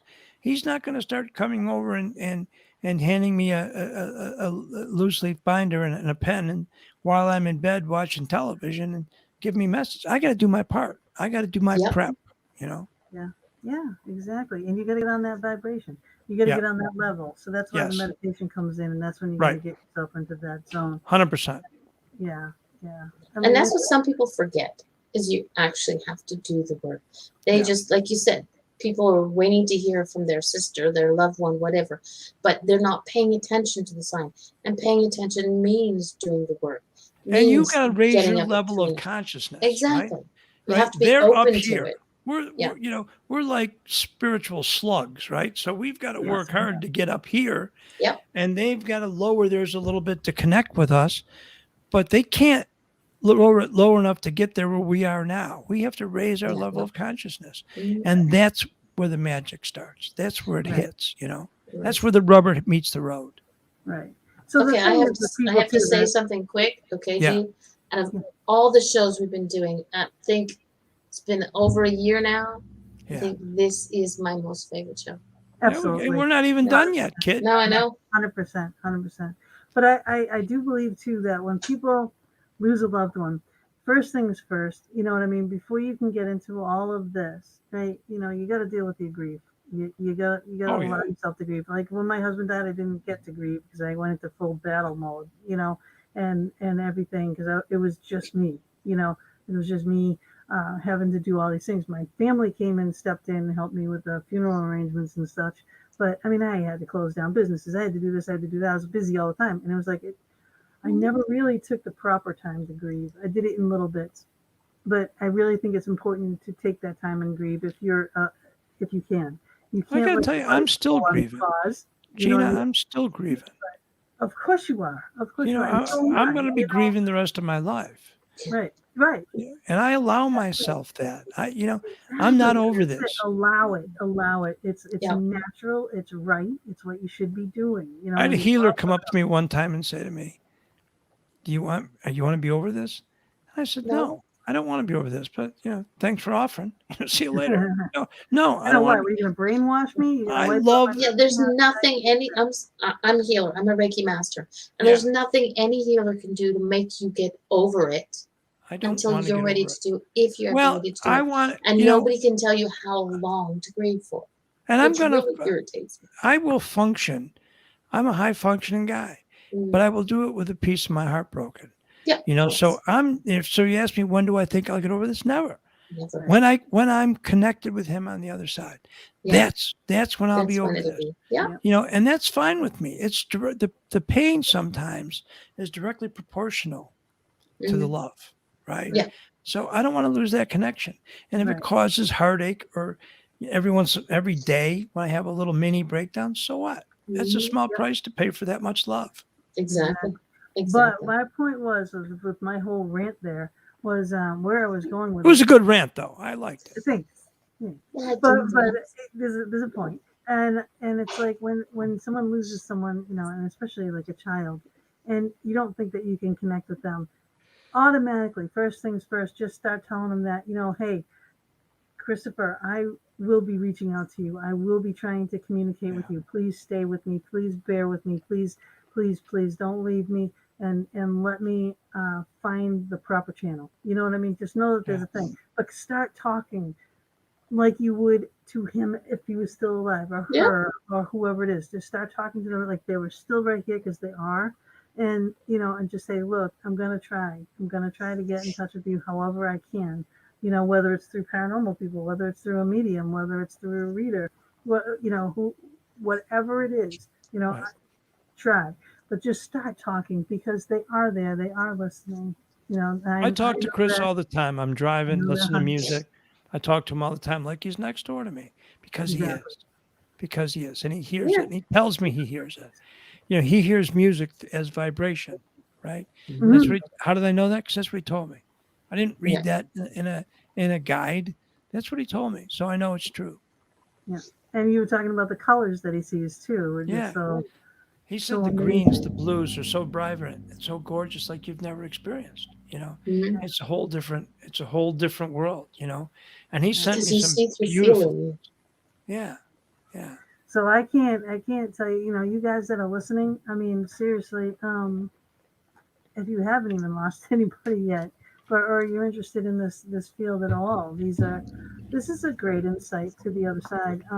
It's a good affirmation, you know, too, about the Yeah. other side, and Yep. and it's comforting. It's very comforting, And now that I meet you in person too, it's like, this is the real guy. This is how he's talking in this book, Yeah. And his son is a hoot. I'm telling you, he's Mhm. a pisser. He's a pisser. He always Yes, sir. was.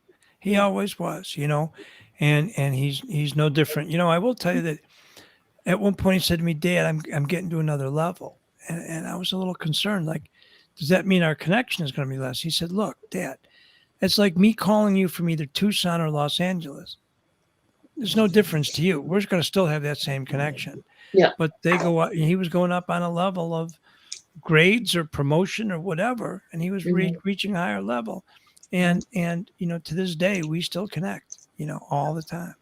And you're getting great information. This is the information that us as investigators are after. Yeah. When we go on our investigations, this is what we're trying to find out. Well, first of all, it depends where you're going and why you're there. If you're in a house helping a client or a person, with a problem, then you're finding that out. But like just on a regular investigation, we're like, well, what's it like over there? And what do you see? And how do you see us still? And all these questions we're always asking. And who's with you? Who are And- you with? Yeah. What is that like? Right. But you'll hear them talk. I get I have so much stuff. Even the stuff that goes on in this house is just beyond crazy. They talk to each other. They're very intelligent here. You know, I was like a Stanley here because he's my resident spirit upstairs. And then all the spirits downstairs are yelling up to him, going, "Hey, Stan! Hey, Stash! Doc!" Right? Yeah. All this Yeah. stuff, trying to get him because apparently he's upstairs. But knowing what's comforting is he passed his wife Dottie, who I bought this, house from her son because she was here last. She passed. And ruined your husband's room, but we don't want to get into that. No, that was another house. Oh, That okay. was the other house. Yeah, this is the house here. Sissied up his room, but I don't want to get into that. That was the other house. Yeah, the people loved it. They bought the house. But Mark was okay with me leaving that house. He was, Yeah. he's okay with me being with Bob. Yeah, now. he followed you where you are. Yeah, Yeah. 'cause I asked him, He wasn't okay with one guy I dated. He didn't like him at all. Yeah. Yeah. So, and they Because he wasn't good for you. That's why. That's- It wasn't that's because it wasn't jealousy. They're not jealous over there. They've lost all those yeah. things that used to be, constrict us on this side. Mhm. The judgment's gone, the It's- jealousy's gone, the anger's gone, Exactly. and it's replaced with more love. And that's what he pushes me through the whole thing is that it's each love other. and kindness and understanding, Yeah.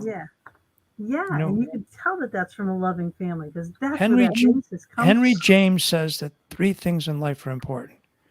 The first is to be kind, the second is to be kind, and the third is to be kind. Nice. Yeah. Yeah, I know. It doesn't hurt. It doesn't cost anything. It doesn't No, cost it a dime doesn't. to be kind. No. You But know, it really doesn't.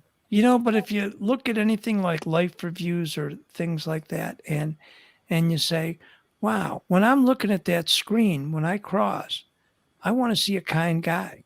I want to see somebody that stops somebody for traffic or helps somebody out or gives somebody a couple bucks if they Mhm. need it, Right? That's the guy I want to be. I don't want to be Scrooge McDuck.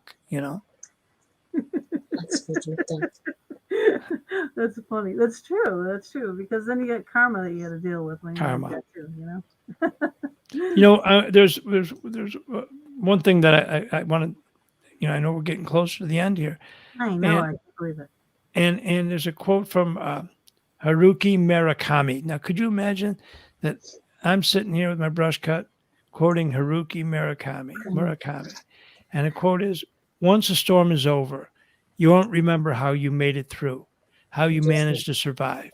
You won't even be sure, in fact, whether the storm is really over. But one thing is certain. When you come out of the storm, you won't be the same person who walked in.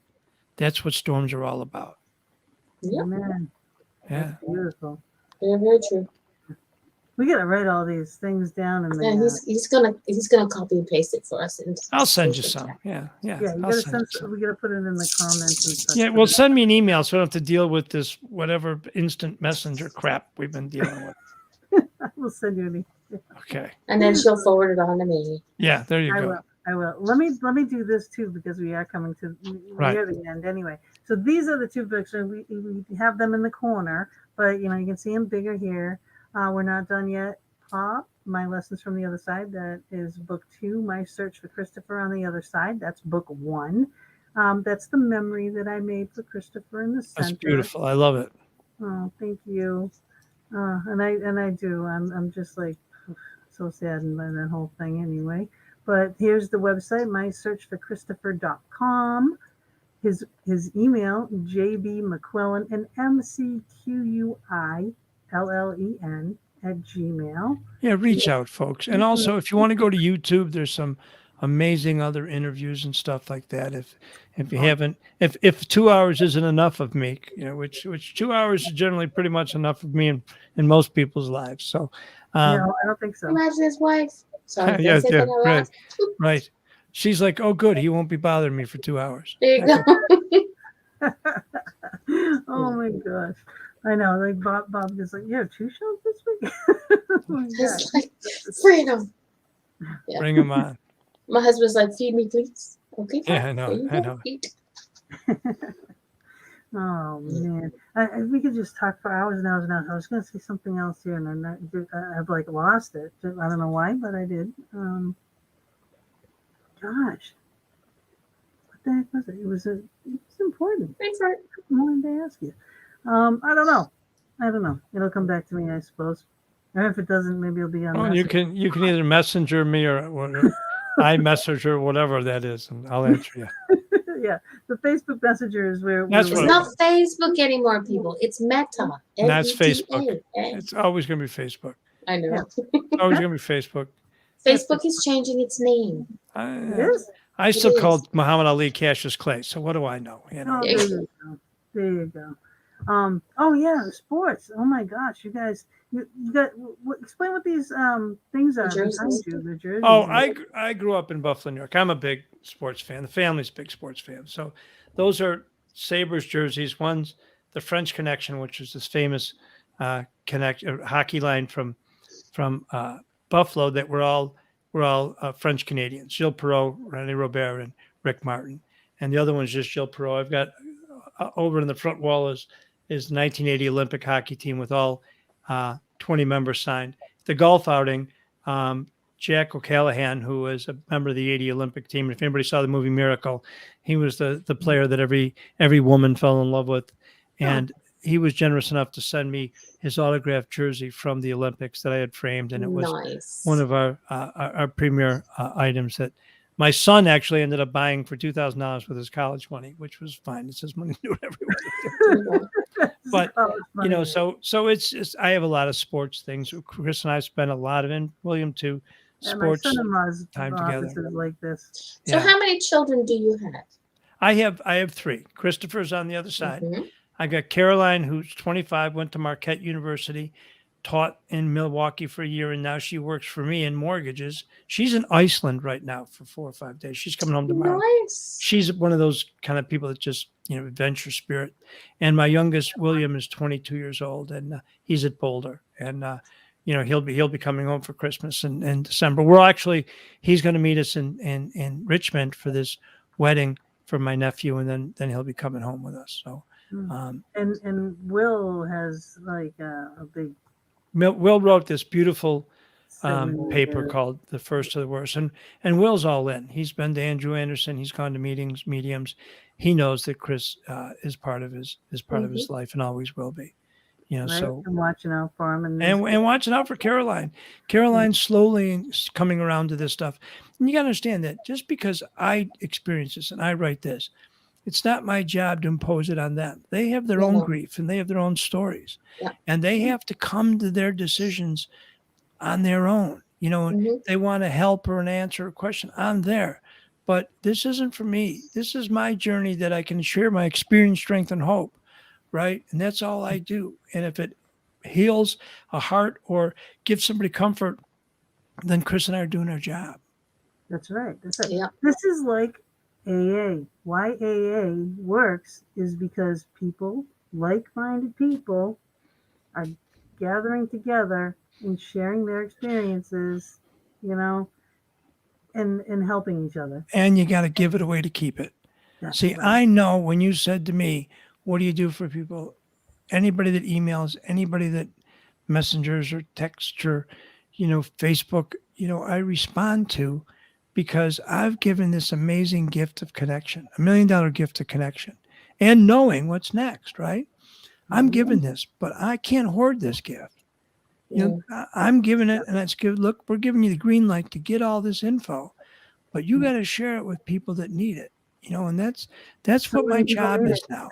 Again, that's the bottom line. Is so many people need this, and the grief doesn't have to be losing a child. That's the epitome. It's horrible, but losing the spouse and losing a loved one. And do you realize I would have lost 2 husbands if I was engaged to a man after Mark passed, and he was way too controlling, and I ended it. But he just passed last year. It was like I could have been a widow twice already, and thank God. I mean, I'm like, right. It still hurts, right. It still hurts. He was still, a loving guy. Significant part of a piece of your life, of your adventure. Yeah, it was a big chunk of my life, of your journey, Yeah, and but man, it's just the loss is loss, no matter what it is, and the loss of a pet, the loss of a loved one, the loss of anything. Could be the loss of a job. I mean, just how to deal with loss is right. Right. something And that we all have to it's deal part of your life. It's part of all our lives, you know, and remember, Yeah. we're all going, right? Yep. We're all going. with. Yep. Mhm.